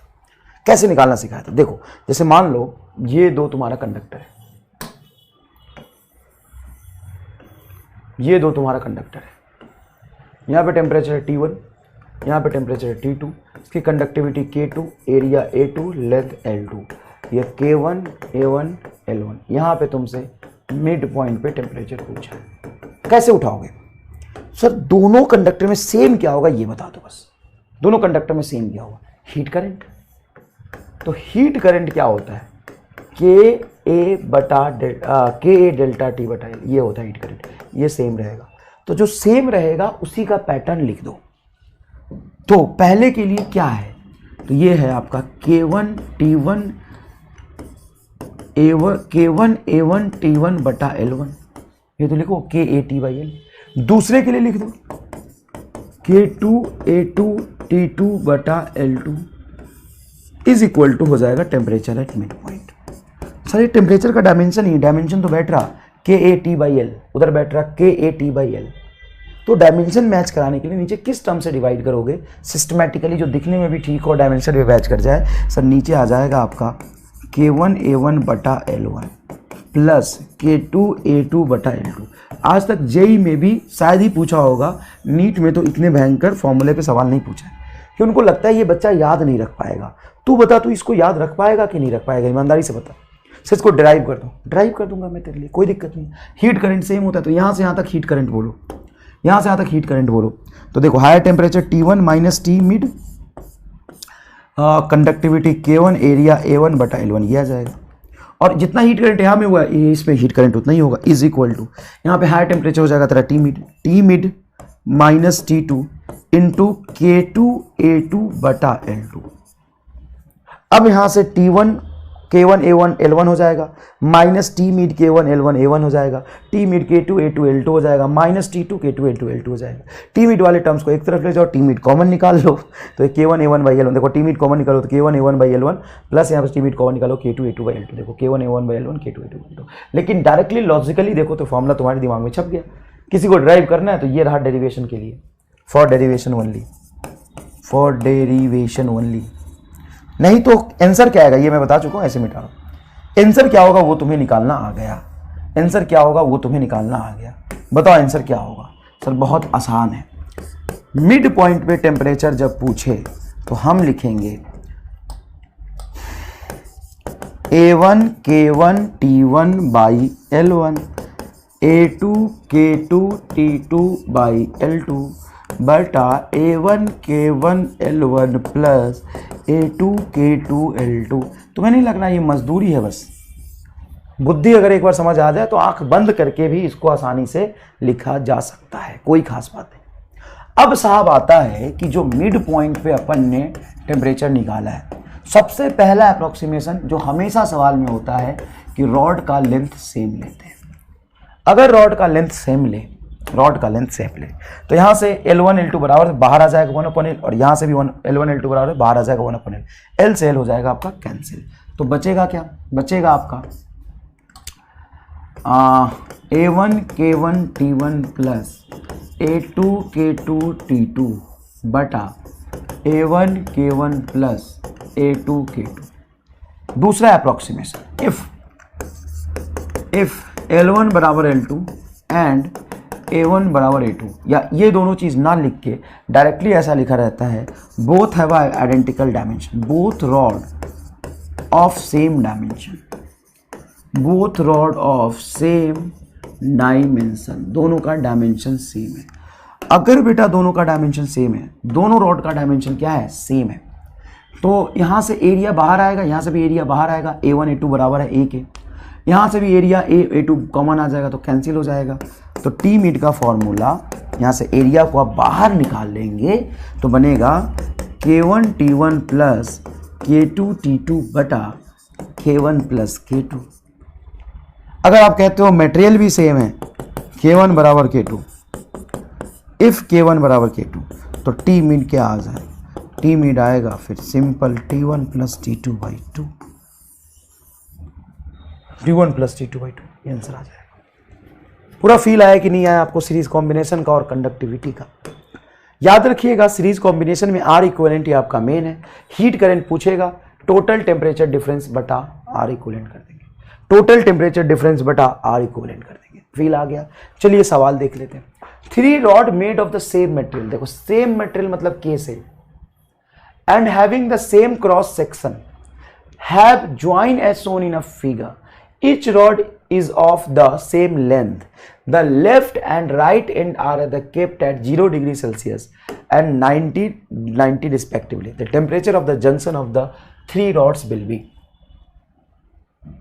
अरे भाई साहब, ये सवाल में सेम मटेरियल रख दिया, सेम क्रॉस सेक्शन रख दिया, each rod is the same length रख दिया, length same, cross section same, material same. लेकिन सर रॉड 2 नहीं है 3 है, तो कोई बात नहीं। यहाँ पे मिड पॉइंट का जो फॉर्मूला होगा ना, एक पार्ट डेरिवेशन का बढ़ जाएगा। आप ऐसे करोगे कि मान लो यहाँ से हीट करंट आया I1, यहाँ से आया I2, इधर चला गया I3, तो I1 प्लस I2 बराबर I3 कर दो, तो उधर 2 टर्म पर ऐड हो जाएंगे, जिसके वजह से तुम्हारे फॉर्मूले में जो फर्क आएगा टी मिड के फॉर्मूले में, वो ये हो जाएगा T1 plus T2 plus T3 by 3। Sir ये कैसे आ गया? तो K same, L same, A same, सब तो सेम। टेम्परेचर यहाँ बोलो 0 plus 90 by 3, 60 degree Celsius. Answer. अगर इनकी कंडक्टिविटी थोड़ी डिफरेंट देता तो सवाल में मज़ा आता, टी मिड हो जाता K1 T1 plus K2 T2 plus K3 T3 divided by K1 plus K2 plus.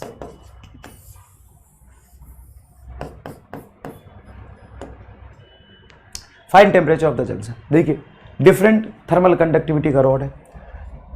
Find temperature of the junction if all three have same dimension. All three have same dimension. Same dimension का मतलब क्या हो गया? Same dimension का मतलब ये हो गया कि तीनों का लेंथ और एरिया सेम है।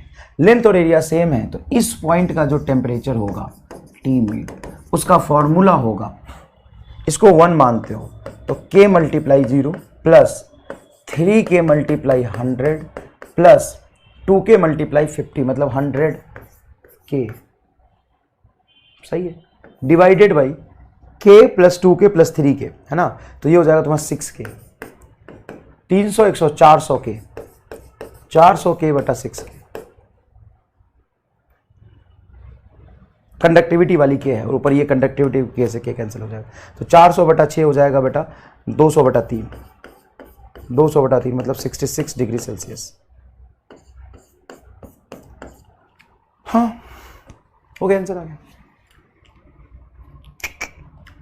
अच्छा, एक सीरीज कॉम्बिनेशन का सवाल मैंने और लिखा था, पता नहीं कहाँ गया वो।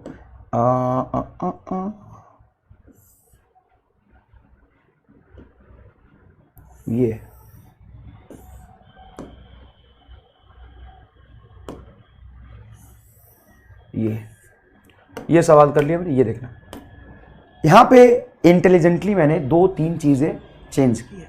जैसे 100 डिग्री सेल्सियस एंड का टेम्परेचर, कॉपर रॉड है 18 सेंटीमीटर का, क्रॉस सेक्शन एरिया सेम है। जब कोई जिसके बारे में ना बताया गया ना तो बाय डिफॉल्ट वो सेम हो जाता है, क्रॉस सेक्शन एरिया सेम है। इधर है 0 डिग्री सेल्सियस, तो मिड पॉइंट का टेम्परेचर मेरे से पूछा है। क्या पूछे? मिड पॉइंट का टेम्परेचर, यहाँ का जंक्शन का टेम्परेचर पूछे, जंक्शन का यहाँ का टेम्परेचर पूछे। सर ये मिड पॉइंट तो नहीं, जंक्शन है ना जहाँ पे कॉपर खत्म होकर स्टील शुरू हो रहा है, लेंथ अलग अलग तो हो सकता है ना, वहाँ का टेम्परेचर पूछा है। अब कैसे निकालोगे? तो देखो टी मिड बराबर के, तो कॉपर है पहले, तो कॉपर का के, टेम्परेचर इसका 100 डिग्री सेल्सियस तो 100 लिख लो, एरिया ए लिख लो, बटा लेंथ बताओ कितना है। लेंथ इसका 18 सेंटीमीटर, तो 18 सेंटीमीटर 18 लिख लो, कोई दिक्कत नहीं। 18 लिख लो, सेंटीमीटर में रखो क्योंकि इधर भी 1/L 1/L 1/L 1/L कोई दिक्कत नहीं है। प्लस दूसरे का बोलो तो स्टील है तो केस, कॉपर पहले फिर स्टील, केस, टेम्परेचर 0, तो इसका लिखने का अब आगे कोई वैल्यू नहीं, जो कुछ भी टर्म्स लिखोगे 6 सेंटीमीटर वगैरह कुछ भी, टेम्परेचर 0 से 0 हो जाएगा, बटा के ए बटा एल प्लस के एस एरिया ए बटा 6। ये फॉर्मूला आपको पेशेंटली लिखना पड़ेगा। मैंने पैटर्न बहुत सुंदर तरीके से बताया, जो हीट करंट का पैटर्न है वही है। हीट बराबर क्या होता है? के ए डेल्टा टी बटा एल, वही है के ए टी बटा L1, K1 T1 K1 A1 T1 बटा L1। देखिए अब यहाँ पे अच्छे से देखिए, क्रॉस सेक्शन एरिया सेम था तो कैंसिल होकर कट जाएगा, बस इतना लिख लीजिए। उसके बाद देखिए केसी बराबर 9 केस दिया हुआ है, केसी बराबर 9 केस गिवन था सवाल में, ये आपका क्वेश्चन गिवन था सवाल में, ये आपका सॉल्यूशन। तो केसी को 9 केस लिख सकता हूं, केसी को 9 केस लिख सकता हूं, तो यहां देखो 9 केस, 9 केक्स 100/18 बटा केसी को लिख सकता हूं 9 केस, तो 9 केस बटा 18 प्लस केस बटा 6। तो सर 18 से कैंसिल करो तो 1/2 आ जाएगा, यहाँ पे करोगे 1/2 आ जाएगा। ठीक है साहब, बढ़िया है। तो ये टर्म आ गया तुम्हारा। अच्छा ये केस केस केस कॉमन निकल गया, कैंसिल हो जाएगा, तो 100/2 ऊपर आ गया 50, खत्म करो कहानी, बटा ये हो गया तुम्हारा 1/6 1/2, तो एलसीएम ले लो 6, तो इधर हो जाएगा तुम्हारा 3 + 1, ठीक है एकदम। तो 6 ऊपर चला जाएगा, तो 50 × 6/4, 2 से कैंसिल करोगे तो ये हो जाएगा तुम्हारा 3 और ये हो जाएगा तुम्हारा 2, 2 से कैंसिल किया ना, और 2 से कैंसिल करोगे तो ये हो जाएगा तुम्हारा 25 × 3 = 75 डिग्री सेल्सियस यहाँ पे टेम्परेचर होगा। हाँ 75 डिग्री सेल्सियस। सर ये ज़्यादा नहीं लग रहा? 18 सेंटीमीटर बाद भी 75? हाँ, कॉपर की कंडक्टिविटी स्टील के कॉपर में 9 गुना ज़्यादा है, तो ज़्यादा कंडक्ट करके इस यहाँ से हीट ज़्यादा ट्रांसफर करेगा, तो टेम्परेचर यहाँ पे ज़्यादा बढ़ जाएगा। 75 degree Celsius is your correct answer, एकदम जोरदार। बस उसी पैटर्न को ध्यान में रखना है। इधर देखिए 2 rod of length L and 2L, ठीक है, 2 rod of length L and 2L, thermal conductivity K and 2K, thermal conductivity actual में ये 2K and K है, 2K and K, thermal conductivity 2K and K, connected end to end मतलब series, end to end का मतलब series. Area assumed, area same then area same, देखो area same then equivalent thermal conductivities, area same then equivalent thermal conductivities. तो अभी अभी जो सवाल किया था उसमें एरिया L1, लेंथ हमने L1 L2 ले लिया था या बराबर ले लिया था, यहाँ पे लेंथ अलग है। तो सर कैसे करेंगे? तो एक तो तरीका ये है कि इस पूरे रॉड को हटा के एक रॉड मान लो, क्रॉस सेक्शन एरिया इसने सेम दिया है तो सेम क्रॉस सेक्शन एरिया का। अब इनकी आर इक्विवेलेंट बराबर कर दो। इसका आर इक्विवेलेंट टोटल एक रॉड मान लिया तो आर इक्विवेलेंट बराबर ये R1 प्लस R2 बराबर कर दो। यही तरीका अपनाओ। मैं तुम्हें एक चीज सजेस्ट करना चाहता हूं, सीरीज कॉम्बिनेशन में सवाल कुछ भी पूछे पहले आर इक्विवेलेंट निकालो, बस उसका खत्म। हीट पूछे आर इक्विवेलेंट निकालो। तो चलो R1 बोलो क्या होगा सर? R1 हो जाएगा लेंथ L है बटा कंडक्टिविटी 2 के एरिया है, बस। दूसरे का लेंथ 2L है, कंडक्टिविटी के एरिया है, बस हो गया। और एक मान लोगे तो इसका लेंथ हो जाएगा 2L plus L 3L, conductivity के इक्विवेलेंट, क्रॉस सेक्शन एरिया तो सेम ही था। हो गया, आंसर आ गया दादा।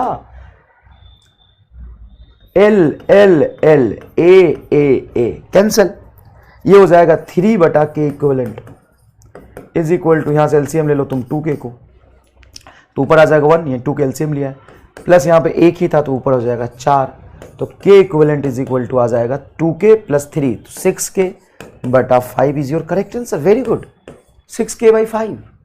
कहाँ एफर्ट लग रहा है सोच, कहीं नहीं। सीरीज कॉम्बिनेशन में सिंपल हमें करना है आर इक्विवेलेंट, उससे आर इक्विवेलेंट लिखते ही के इक्विवेलेंट आएगा, आर इक्विवेलेंट लिखते ही तुम्हारा टोटल हीट आ जाएगा, और टेम्परेचर मिड पॉइंट का हमने लिखना सीखा। 4 चीजें। आर इक्विवेलेंट समझ आ गया, आर इक्विवेलेंट आएगा तो के इक्विवेलेंट हो गया सर। हीट कितना फ्लो करेगा, टोटल टेम्परेचर डिफरेंस बटा आर इक्विवेलेंट हो गया सर। किसी भी पॉइंट पे टेम्परेचर पूछे हो गया सर। इससे 5वां सवाल ही नहीं कोई बनता है, 4 सवाल बनते हैं। अब पैरेलल कॉम्बिनेशन, अब पैरेलल कॉम्बिनेशन का इतना जोरदार फील आएगा ना तुम्हें लगेगा कि ये तो बकवास कर रहा है, बकवास सवाल है सर। कैसे? पैरेलल कॉम्बिनेशन का मतलब क्या होता है? टाइम पास, बेवकूफ बनाना। सर कैसे? पैरेलल कॉम्बिनेशन मतलब अलग अलग कॉम्बिनेशन। ये T1 T2 के बीच डायरेक्ट कनेक्टेड है, तो इसमें मान लो हीट कुछ फ्लो करा Q1, और ये भी T1 और T2 के बीच में डायरेक्ट कनेक्टेड है।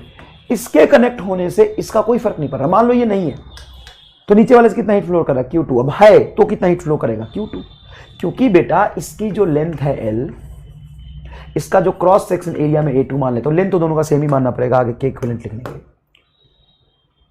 लेंथ L एरिया A2, इसका लेंथ L एरिया A1, इससे जो Q1 हीट फ्लो कर रहा है, ये अगर मान लो है तो चलो Q1 कर रहा है, ये नहीं है तो क्या इसका टेम्परेचर डिफरेंस बदला नहीं, एरिया बदला नहीं, लेंथ बदला नहीं, के बदला नहीं, तो हीट तो नहीं फ्लो करेगा।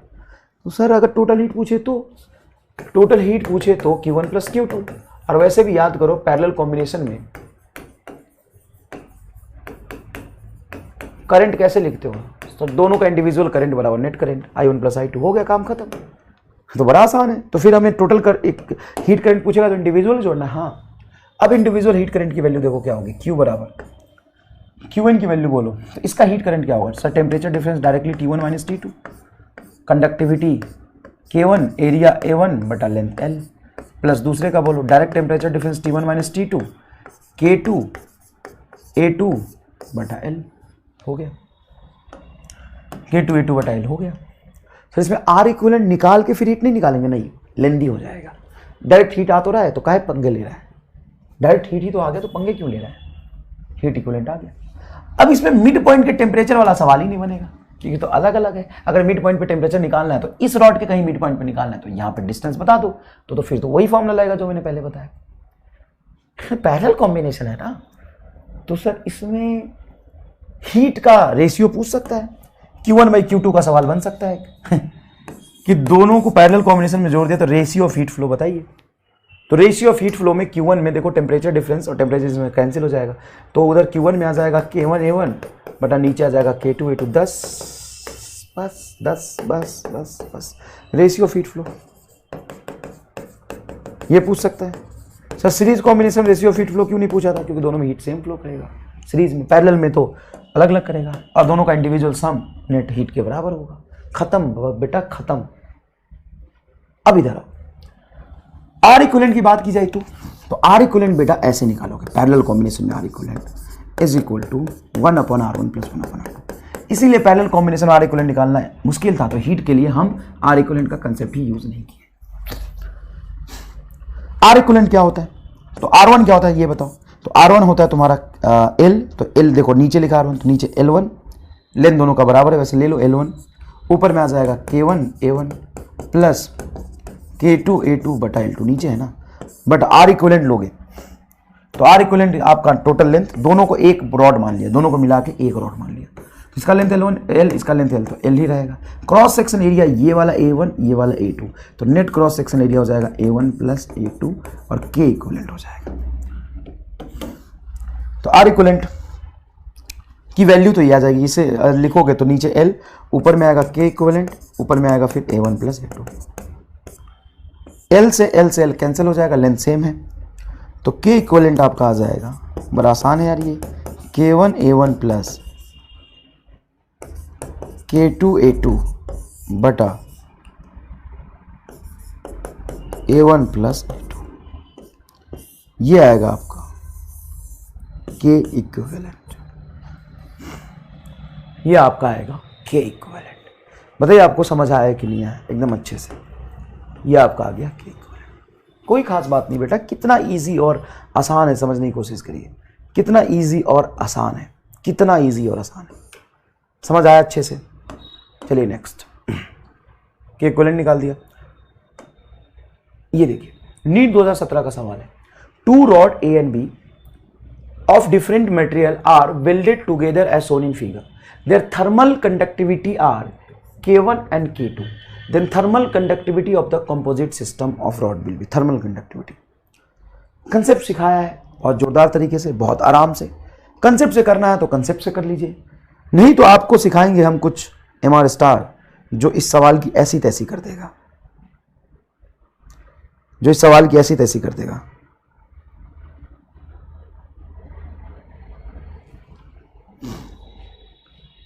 सर कैसे कर देगा? सुनना, अलग लेवल पे धीरे धीरे जाते जा रहे हो तो सुनना। इसको पैरेलल में जोड़ा है कि सीरीज में? सर पैरेलल में। यहां पे इसकी टेम्परेचर है T1 और इधर इस एंड का टेम्परेचर है T2। एरिया A सेम लिया है, डिस्क लेंथ भी सेम लिया B, K1 K2। तो वैसे तो पैरेलल कॉम्बिनेशन में K इक्विवेलेंट अभी अभी आपने देखा था कि होता है K1 A1, तो ये हो जाएगा ऊपर में K1, एरिया A ही है दोनों का, एरिया A सेम है ना, हाँ, तो K1 प्लस K2/2 आ जाएगा। फॉर्मूले से देख लो, या इसका जोरदार एक MR स्टार में बताऊं, और मैं ऑप्शन चेंज नहीं किया, नीट 2017 में आया था वही है। अगर मान लो मैं K1 बराबर K2 बोलता हूं, सर है तो नहीं, मैं एज्यूम कर लेता हूं। अगर मैं कहता हूं K1 बराबर K2 है, दोनों की थर्मल कंडक्टिविटी सेम है, K1 बराबर K2 है। अगर K1 बराबर K2 है, अगर K1 बराबर K2 है तो इक्विवेलेंट थर्मल कंडक्टिविटी क्या होगा? सर K ही होगा। K1 बराबर K2 बराबर K है तो इक्विवेलेंट थर्मल कंडक्टिविटी K होगा। मतलब थर्मल कंडक्टिविटी क्रिस्टल के नेचर को बताता है। तो अगर ये आयरन है तो दोनों, अगर आयरन तो आयरन ही बनेगा, एल्युमिनियम तो एल्युमिनियम बनेगा, कॉपर तो कॉपर बनेगा। तो K1 K2 K के बराबर है तो K इक्विवेलेंट भी K के बराबर आना चाहिए। चेक कर लो, K 2K बटा 2 K आ गया, सही है। यहाँ पे 3 क्या आ रहा है? गलत है। यहाँ पे 2 क्या आ रहा है? गलत है। यहाँ पे 4 क्या आ रहा है? गलत है। हो गया आंसर। सर ये तो फिर ना तो फॉर्मूला याद करने की जरूरत है, ना तो इस तरीके से करने की जरूरत है। हाँ, नीट 2017 का सवाल यही था, देखना। तुम्हें लगता है कि हमारे स्टार का क्या करेंगे हम, ये करेंगे, देख सीधा आंसर ही आ गया। मैं मानता हूँ फॉर्मूले से करना आसान है, लेकिन एग्जामिनर कभी कभी इतना नशे में ऑप्शन बनाता है ना कि उसको देख के जज करना कितना इजी हो जाता है। सोचो, यहां पे सवाल देखिएगा, if both rod have same area and material then rate of heat flow will be. Rate of heat flow, तो वही आ गया ना सवाल, पैरेलल कॉम्बिनेशन है। देखो यहां पे जंक्शन है, टेम्परेचर है T1, यहां पे जंक्शन है, टेम्परेचर है T2, यहां से कुछ हीट फ्लो करेगा Q1 और नीचे से कर रहा है Q2। सेमी सर्कुलर शेप में है, ये इसका सेंटर है, रेडियस इसका R है, सेमी सर्कुलर शेप में रेडियस R। तो बोला है if both rod have same area and material then rate of heat flow, ये सेमी सर्कुलर शेप में है, सेमी सर्कुलर शेप में है, तो रेट ऑफ हीट फ्लो पूछा है। तो कैसे निकालेंगे साहब रेट ऑफ हीट फ्लो? तो ऊपर में हो गया Q1, नीचे हो गया तुम्हारा Q2। अब याद करो, rate of heat flow, temperature difference same है, कैंसिल हो जाएगा। क्रॉस सेक्शन एरिया सेम है, कैंसिल हो जाएगा। थर्मल कंडक्टिविटी सेम है, same area and material, cancel हो जाएगा। तो सर ये तो इनवर्सली प्रोपोर्शनल टू लेंथ होता है। फॉर्मूला कैसे नहीं याद रहेगा यार? रेट ऑफ हीट फ्लो हो जाएगा H का फॉर्मूला या Q का फॉर्मूला dQ/dt हो जाएगा। Rate of heat flow dQ/dt हो जाएगा KA टेम्परेचर डिफरेंस बटा L। अब यहां पे टेम्परेचर डिफरेंस सेम है, इस रॉड के क्रॉस इस रॉड के क्रॉस, K सेम है, एरिया सेम है, तो लेंथ के इनवर्सली प्रोपोर्शनल हो जाएगा। तो dQ/dt dQ1/dt divided by dQ2/dt is equal to आएगा नीचे L1 ऊपर L2। इसका लेना अगर L2 तो ये हो जाएगा 2R और ये हो जाएगा आपका पाई R से R कटेगा, 2/π is the correct answer. L1 Q1 के लिए जो L1 होगा पाई R के बराबर होगा, तो ये हो जाएगा आपका 2/π इज आंसर। कोई खास बात नहीं, सीधा आंसर आ गया। नेक्स्ट देखिए, ये बहुत बढ़िया सवाल है, बहुत बढ़िया सवाल है। Heat flows 40 volt in an arrangement A. ये अरेंजमेंट ए है, टेम्परेचर डिफरेंस है T2 और T1 T2, और दूसरा अरेंजमेंट ये बना है।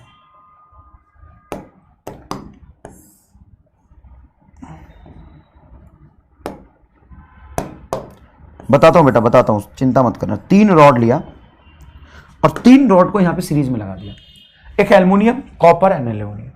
फिर उनको तीनों रॉड को अलग अलग करके पैरेलल में लगा दिया। ये आपका एल्युमिनियम, कॉपर, एल्युमिनियम। यहां पे टेम्परेचर डिफरेंस है T1, इधर टेम्परेचर डिफरेंस है T2।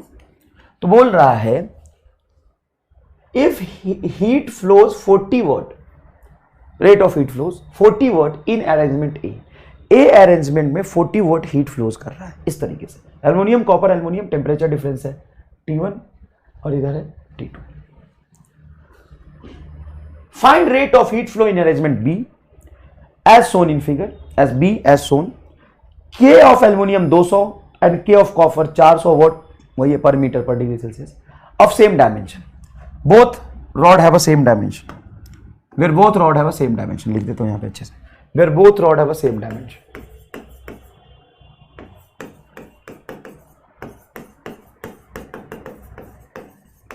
सेम डायमेंशन का मतलब है लेंथ और एरिया सेम है। अब बताओ, मजेदार सवाल है, सुनो। चाहे सीरीज का इंडिविजुअल सवाल हो या पैरेलल का इंडिविजुअल हो, सीरीज और पैरेलल के कंपैरिजन पे सवाल हो, जब बात आएगी सीरीज की तो हीट हमेशा हम आर इक्विवेलेंट से ही लिखेंगे बेटा, प्लीज। मैं आपको जो कह रहा हूं उसको किताब में लिख लो। जब बात आएगी सीरीज की तो heat, rate of heat flow H बोल देते हैं अपन, रेट ऑफ हीट फ्लो, उसको हम आर इक्विवेलेंट से लिखेंगे। तो rate of heat flow H is equal to R equivalent temperature difference T1 minus T2 delta T बोल देता हूं, बटा आर इक्विवेलेंट। बटा आर इक्विवेलेंट हो जाएगा सिंपल सीरीज कॉम्बिनेशन में R1 plus R2 plus R3। ढंग से लिखोगे डेल्टा T बटा R1 क्या होगा, तो length L, conductivity K1, area A, क्योंकि लेंथ एरिया तो सबका सेम है, सेम डायमेंशन का, प्लस L बटा K2A प्लस L बटा K3A। ये फॉर्मूला बनेगा जिसमें हीट एक्चुअल में फ्लो कर रहा है 40 वाट, ये दिया हुआ है इक्वेशन 1। और जब तुम बात करोगे बेटा पैरेलल कॉम्बिनेशन का, तो यहां पे टोटल हीट जो फ्लो करेगा H डैश, वो इसका हीट प्लस इसका हीट प्लस इसका हीट के सम के बराबर करेगा। इंडिविजुअल निकालेंगे, इसमें आर इक्विवेलेंट से कोई मतलब नहीं। ये अगर तुम दिमाग में रख लेना तो अच्छे अच्छे सवाल हिल जाएंगे एकदम। बताओ पहले का हीट फ्लो क्या होगा sir, delta T A K1 बटा L। दूसरे में भी डेल्टा T A और L सेम होगा, तो सर ये तो simple K1 plus K2 plus K3 आ रहा, simple K1 plus K2 plus K3 आ रहा। डन, कोई दिक्कत ही नहीं है, सिंपल आ गया। तो सर ऊपर वाले फॉर्मूले को थोड़ा और सिंप्लीफाई कर दिया जाए, अगर ऊपर वाले फॉर्मूले को H को थोड़ा और सिंप्लीफाई कर दिया जाए, ध्यान से देखिए, A को ऊपर ले जा सकते हैं कॉमन निकाल के, हाँ, और L को भी कॉमन निकाल सकते हैं, तो क्या बनेगा सर, ये बन जाएगा डेल्टा T A बटा L। नीचे आ जाएगा आपका 1 upon K1 K2 K3, LCM ले लो, तो ये हो जाएगा K1 K2 K3। मुश्किल हो जाएगा तो एक काम करते हैं, मुश्किल हो जाएगा, बिल्कुल बिल्कुल मुश्किल हो जाएगा, मुश्किल हो जाएगा, कुछ नहीं करते हम, रुके 1 upon K1 plus 1 upon K2 plus 1 upon K3 रहने देते हैं। अब ध्यान से देखिएगा, ये बताइए डेल्टा T A बटा L की वैल्यू को हम क्या लिख सकते हैं। सर एच डैश बटा के वन प्लस के टू प्लस के थ्री लिख सकते हैं। तो इस इक्वेशन से यहाँ पे डेल्टा टी ए बटा एल, देखिए डेल्टा टी ए बटा एल को हम क्या लिख सकते हैं सर, एच डैश बटा के वन प्लस के टू प्लस के थ्री लिख देंगे। तो दोनों इक्वेशन को यूज करके यहाँ पे जो रिजल्ट आएगा यूजिंग इक्वेशन 1 एंड 2, मुश्किल सवाल है बेटा, यूजिंग 1 एंड 2 मुश्किल सवाल है बिल्कुल, तो इसको हमें ध्यान से ही करना पड़ेगा। देखिए तो h बराबर डेल्टा टी ए बटा के को हम क्या लिख सकते हैं सर, आप लिख सकते हैं एच डैश बटा के वन प्लस के टू प्लस के थ्री इंटू, ये था 1 अपन के वन, 1 अपन के टू, 1 अपन के थ्री। तो फटाफट लिख दीजिए 1 अपन के वन की वैल्यू लिख ले लीजिए। के वन की वैल्यू एल्युमिनियम, 2 बार एल्युमिनियम 1 बार कॉपर, एल्युमिनियम की वैल्यू 200 है तो 2 बार एल्युमिनियम, तो 1/200 प्लस 1/200 प्लस 1/400। उसी तरीके से यहाँ पे h की वैल्यू हमें 40 वोल्ट दी हुई थी बराबर h डैश, और k1 k2 k3 200 400 800, 200 200 400 400 800, सीधा सम में 800। यहाँ पे एलसीएम ले लेंगे आप 400, देखिए एलसीएम ले लेंगे आप 400। जब एलसीएम लेंगे आप 400, एक मिनट कुछ गड़बड़ लिखा है मैंने यहाँ पे, नहीं है तो ठीक, नहीं कुछ गड़बड़, यहाँ पे कुछ गड़बड़ किया है क्या मैंने, एच डैश बटा के वन प्लस के टू प्लस के थ्री नीचे आएगा, तो एच डैश बटा के वन प्लस के टू प्लस के थ्री, तो यहाँ पे जाके डेल्टा टी ए बटा एल की वैल्यू को एच बटा के वन प्लस के टू प्लस के थ्री है, तो सही है। हाँ ये गलत किया है ना, सॉरी, यहाँ पे गलती के चांसेस बढ़ते हैं। ये यहाँ पे है 1 अपन के वन प्लस 1 अपन के टू प्लस 1 अपन के, नीचे है ना बेटा, ये देखो ये तो नीचे लिखा है ना, देखना यहाँ पे, देखना ये नीचे है, डेल्टा टी बटा है तो ये नीचे ऊपर चला जाएगा, तो डेल्टा टी के नीचे 1 अपन के वन, ये इधर है 1 अपन के वन 1 अपन के टू प्लस 1 अपन के थ्री। वही मैं कह रहा हूँ कुछ गड़बड़ हो रहा है। 1/200 प्लस 1/200 प्लस 1/400, दोबारा सॉल्व करोगे आसान हो जाएगा, ऐसा नहीं है, हम स्टेप वाइज आपको समझा ही कर रहे हैं इसलिए सब कुछ लिखा है। तो एच डैश बराबर क्या हो जाएगा 40 गुना 800, ये भी मत कर रहने दे अभी, 40 बराबर एच डैश बटा 800। एलसीएम कितना ले लोगे, तो यहाँ पे एलसीएम आ जाएगा बेटा 400, यहाँ पे 400 है तो 2 2 4 1 5 5 आ जाएगा सिंपल, तो 800 और 400 कैंसिल करोगे तो 2 आ जाएगा, 5 दूना 10, एच डैश बराबर 40 गुना 10 बराबर 400, what is the correct answer. बिल्कुल सही जवाब है। मुश्किल सवाल है बेटा, बहुत मुश्किल है, ये मत सोचो कि सर इतना लेंदी हमें करना पड़ेगा क्या। अरे भाई तुम पेन नहीं लोगे, कलम नहीं चलाओगे तो कैसे काम चलेगा, तुम इसको और आसानी से भी कर सकते थे, कोई खास बात नहीं। यहाँ पे फटाफट रख दो 1/200 1/400, यहाँ पे अलग निकाल लो, इसको अलग ही निकाल लो, इसको अलग निकाल लो, डिवाइड कर दो, ये कर लो, सब कुछ हो सकता है, करोगे तब ना, डिवाइड करके कर लो, ज़्यादा आसानी से हो जाएगा, ज़्यादा आसानी से हो जाएगा, है ना। व्हीट स्टोन ब्रिज का कंसेप्ट, व्हीट स्टोन ब्रिज, ये व्हीट स्टोन ब्रिज क्या होता है तो देखिएगा ध्यान से। मान लो कि 5 रॉड मैंने लगाए हैं, इसकी थर्मल कंडक्टिविटी है K1, इसकी थर्मल कंडक्टिविटी है K2, ये K3 K4, यहाँ पे जंक्शन का टेम्परेचर है T1 और यहाँ पे जंक्शन का टेम्परेचर T2, यहाँ से हीट जाएगा, यहाँ से भी आएगा। अगर बीच वाले रॉड में जिसकी थर्मल कंडक्टिविटी कुछ भी है K5 K6, उसमें हीट ना जाए, इसके लिए क्या कंडीशन होना चाहिए, ठीक उसी तरीके से जो वहाँ पे कंडीशन था। सर क्या था वहाँ पे कंडीशन, ये था कि K1 बटा K3 is equal to K2 बटा K4, then Q in middle rod will be 0, middle rod will be 0। इससे आज तक कोई सवाल नहीं पूछा, लेकिन ऐसा होता है, ये एग्जैक्टली करंट इलेक्ट्रिसिटी के व्हीट स्टोन ब्रिज जैसा है, बोर्ड में भी ये पढ़ के गए होंगे। थर्मल कंडक्टिविटी रेशियो K1/K3 अगर K2/K4 के बराबर है तो बीच वाले रॉड से हीट फ्लो नहीं करेगा, बीच वाले रॉड से हीट फ्लो नहीं करेगा, ये आपको याद रखना है। नेक्स्ट एक बहुत बढ़िया सवाल है, a cylinder of radius R made of material of thermal conductivity K1 is surrounded by a cylinder of cell of inner radius R and outer radius 2R। जैसे देखो एक R रेडियस का एक सिलेंडर है, ठीक है बेटा, इसकी रेडियस है R और इसकी थर्मल कंडक्टिविटी है K1। इसके बाहर, ये इसके बाहर लिखा इट इज सराउंडेड बाई, एक हमने और रॉड लिया है जिसकी आउटर रेडियस है 2R और इनर रेडियस है MR। आउटर रेडियस है यहां से देखिए 2r और इनर रेडियस है r।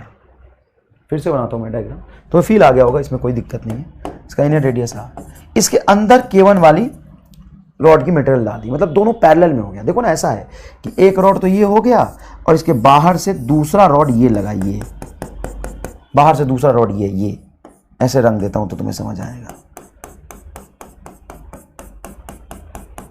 दूसरा रॉड ये और उसको T1 T2 से ऐड कर दिया। तो क्या पूछा है? Outer radius 2r, inner radius r, made of material thermal conductivity K2, ठीक है K2। The two ends of the combined system are maintained at two different temperature T1 and T2. There is no heat loss across the cylinder surface and the system is in steady state. Then effective thermal conductivity of system is, ये IIT 2014 का सवाल है, IIT 2014 का सवाल है। अब ये मुश्किल सवाल होते हैं, लेकिन आप लगाएंगे द MR स्टार। सर क्या कहता है ये? एक बात बताओ, ये दो डिफरेंट मटेरियल का बना है, एक एल्युमिनियम एक कॉपर, तो इनका के इक्विवेलेंट कुछ और आएगा। लेकिन अगर ऐसा हो कि इफ K1 बराबर K2 बराबर K हो, तो के इक्विवेलेंट भी क्या आएगा? सर के ही आएगा, के इक्विवेलेंट। तो K1 बराबर K2 को के रख दो तो के इक्विवेलेंट क्या आना चाहिए? 2K है, गलत हो गया। सेम रखोगे तो ये K/2 आ रहा, गलत हो गया। ये आ रहा K1 + 3K2 4, ये सही हो गया और ये भी सही हो गया, 3 और 4 सही हो गया यार, दोनों तो सही हो गया।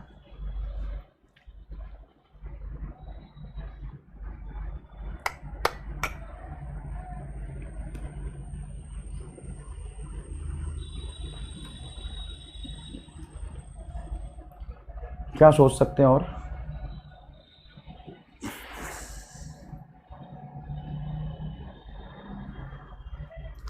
कर ही लेते हैं, दो ऑप्शन गलत हो रहे हैं यहाँ पे, कर ही लेते हैं, आसान है। कैसे करेंगे?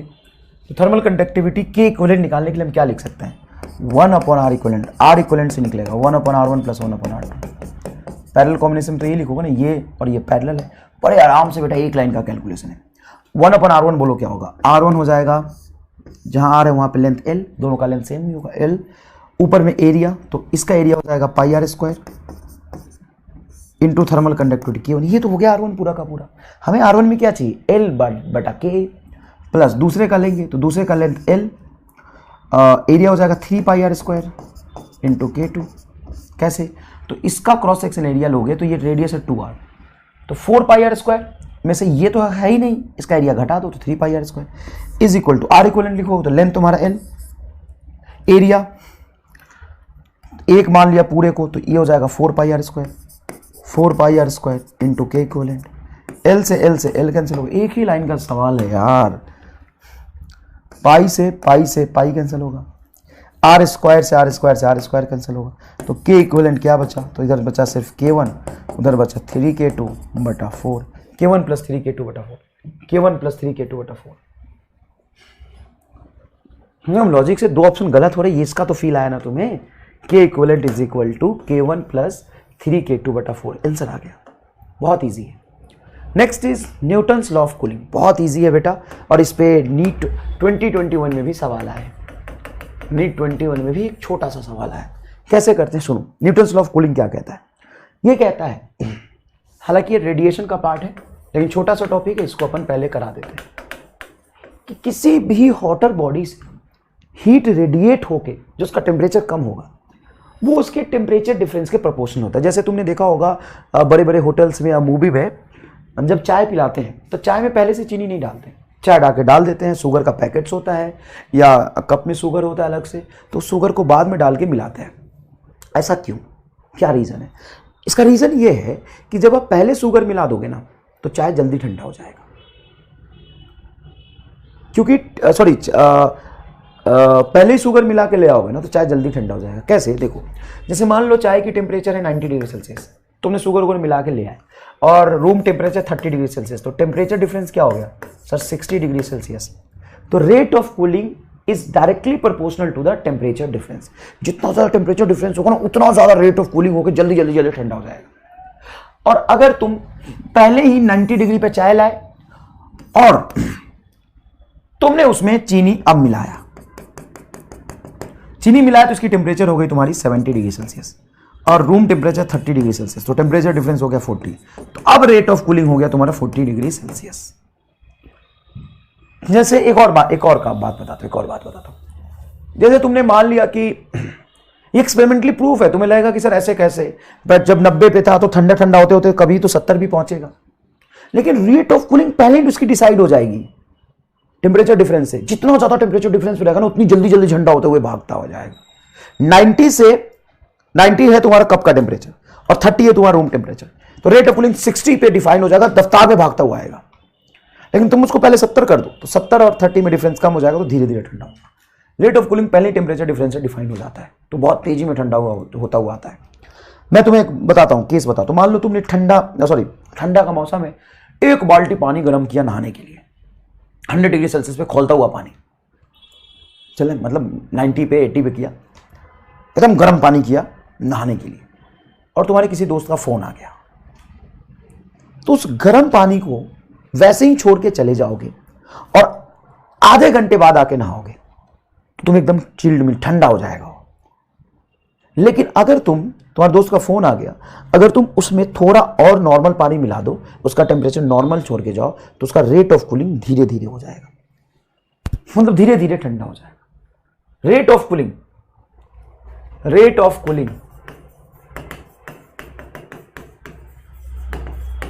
is directly proportional to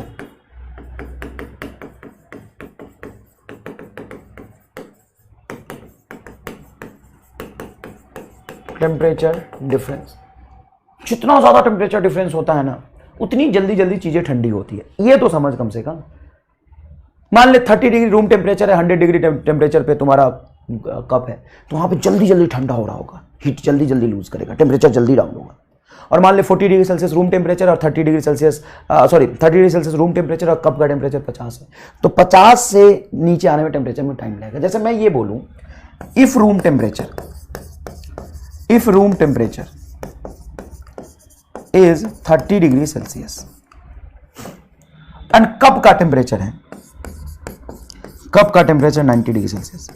अब 90 से ठंडा होकर 80 पे आएगा, 80 से ठंडा होकर 70 पे जाएगा, 70 से 60 पे आएगा, इस तरीके से ठंडा होगा। हाँ, अब 90 से 80 तक आने में मान लो टाइम लिया T1, 80 से 70 तक आने में टाइम लिया T2 और यहाँ पे टाइम लिया T3, तो ये टाइम ज्यादा लेता जाएगा। जैसे जैसे टेम्परेचर डिफरेंस कम होता जाएगा, ठंडा होने का रेट कम होगा।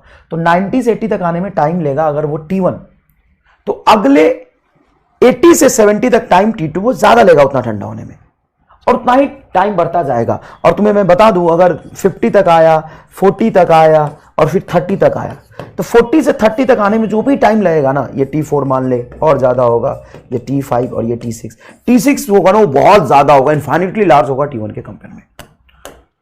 मतलब लार्ज का मतलब बहुत ज्यादा लार्ज, 4 गुना, 6 गुना, 7 गुना होगा। इस 90 से 80 तक आने में T1 टाइम लगा, और 40 से 30 तक जाने में जो टाइम लगेगा ना T6, वो इसके कंपेयर में 6-7 गुना ज्यादा होगा। तो जैसे जैसे बॉडी कूल होती जाती है, टेम्परेचर डिफरेंस कम होता जाता है, रेट ऑफ कूलिंग कम हो जाता है। मेन मुद्दा ये है समझाना। सर टाइम कितना लगता है? तो देखो, ये है तुम्हारा temperature of environment, temperature of medium.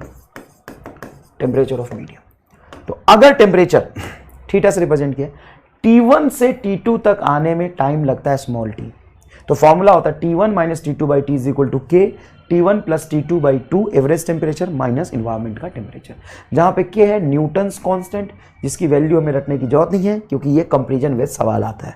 और आपको शायद याद हो तो मैं एक जोरदार MR स्टार्ट से ये सवाल नीट 21 का क्लास में डिस्कस कर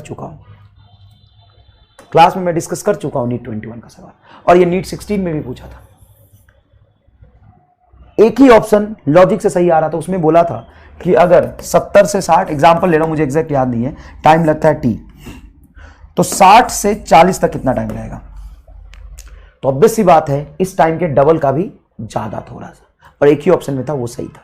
मान लो ये टाइम T1 है और ये T2 है, 70 से 60 10 का टेम्परेचर डिफरेंस है, टाइम लगा T2, 60 से 40 20 डिग्री का टेम्परेचर डिफरेंस है, और एक तो टेम्परेचर मीडियम के पास आ गया, तो 60 से 40 दाने पे जो टाइम लगेगा इस टाइम का डबल से भी थोड़ा ज्यादा होगा। एक ही ऑप्शन में डबल से थोड़ा ज्यादा था, आंसर आ गया फटाक से। नीट 16 का सवाल क्या है? Body from temperature 3T to 2T in 10 minute, 3T से 2T 10 मिनट में आता है। तो देखो फॉर्मूला क्या था तुम्हारा, पहले टेम्परेचर से दूसरे टेम्परेचर तक आने में अगर टाइम स्मॉल टी लेता है जो कि 10 मिनट है, 10 मिनट है, तो उसका फॉर्मूला होता है के एवरेज टेम्परेचर जहां से जहां तक आया है 3T + 2T/2 माइनस मीडियम का टेम्परेचर। मीडियम का टेम्परेचर क्या है, where the room temperature is T, room temperature is -T। According to Newton's third law of cooling is applicable the temperature of the body at the end of next 10 minute. तो अभी 3T से 2T पे आए, 2T से अगले 10 minute में कहां तक जाएगा ये पूछा है। तो देखो बेटा तुम्हारा ये हो गया 2T - T डैश, 3T से 2T पे आया, 2T से किसी T डैश पे जाएगा, बटा समय 10 मिनट में ही पूछा है बराबर के, तो ये हो जाएगा तुम्हारा 2T + T डैश बटा 2 - स्मॉल t। ये फॉर्मूला होगा, सब कुछ कट जाएगा इसमें, सब कुछ नहीं कुछ तो कटेगा ना भाई, 10 मिनट से 10 मिनट कटेगा, के से के कटेगा, इतना तो काट ले।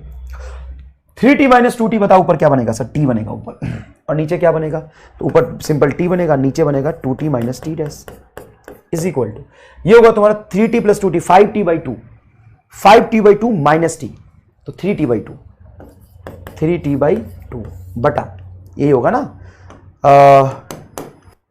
2T बटा T डैश बाई 2, तो 2 LCM में ले लो, ये हो जाएगा तुम्हारा 2T + T डैश - 2T, सही लिख रहा हूं, 2 LCM में लोगे तो 2T आ जाएगा, 2T - 2T से ये कैंसिल, 2 से ये कैंसिल, तो इधर बचेगा तुम्हारा T से ये T कैंसिल, बचा क्या, बचा इधर, इसको इस तरफ ले जाऊंगा और ये T डैश इधर आ जाएगा, तो T डैश बराबर 3 times of 2T - T dash. अब 3 जाएगा तो इधर बचेगा 6T - 3T dash is equal to T dash, तो ये हो जाएगा 4T डैश, तो T डैश बराबर आ जाएगा 6T बटा 4, 3T/2, 3T/2, 3T/2, 3T/2, तो T मल्टीप्लायर में ही है, ऐसे मत पढ़ना इसको, ऐसे ही 3T/2, 3/2 इंटू T ऐसे बोल दो, 3/2 इंटू T ऐसे बोल दो, ये आएगा आंसर। समझ में आया, बहुत इजी है, कोई खास बात नहीं है, ठीक है बेटा। तो न्यूटन्स लॉ ऑफ कूलिंग का फॉर्मूला मैं एक बार और लिख देता हूं, देखो T1 से T2 तक ठंडा होने में टाइम लगता है T1 - T2 बटा T time is equal to Newton's constant जो हमेशा कटेगा कंपैरिजन पे, T1 + T2/2 माइनस इन्वायरमेंट का टेम्परेचर, ये फॉर्मूला है। जब भी सवाल आएगा इस फॉर्मूले को आपको 2 बार लगाना है बस, और कुछ भी नहीं करना है। तो आपका बहुत बहुत धन्यवाद, पढ़ाई करते रहिए। नेक्स्ट लेक्चर में हम आपको कन्वेक्शन और रेडिएशन का कंसेप्ट समझाएंगे। धन्यवाद।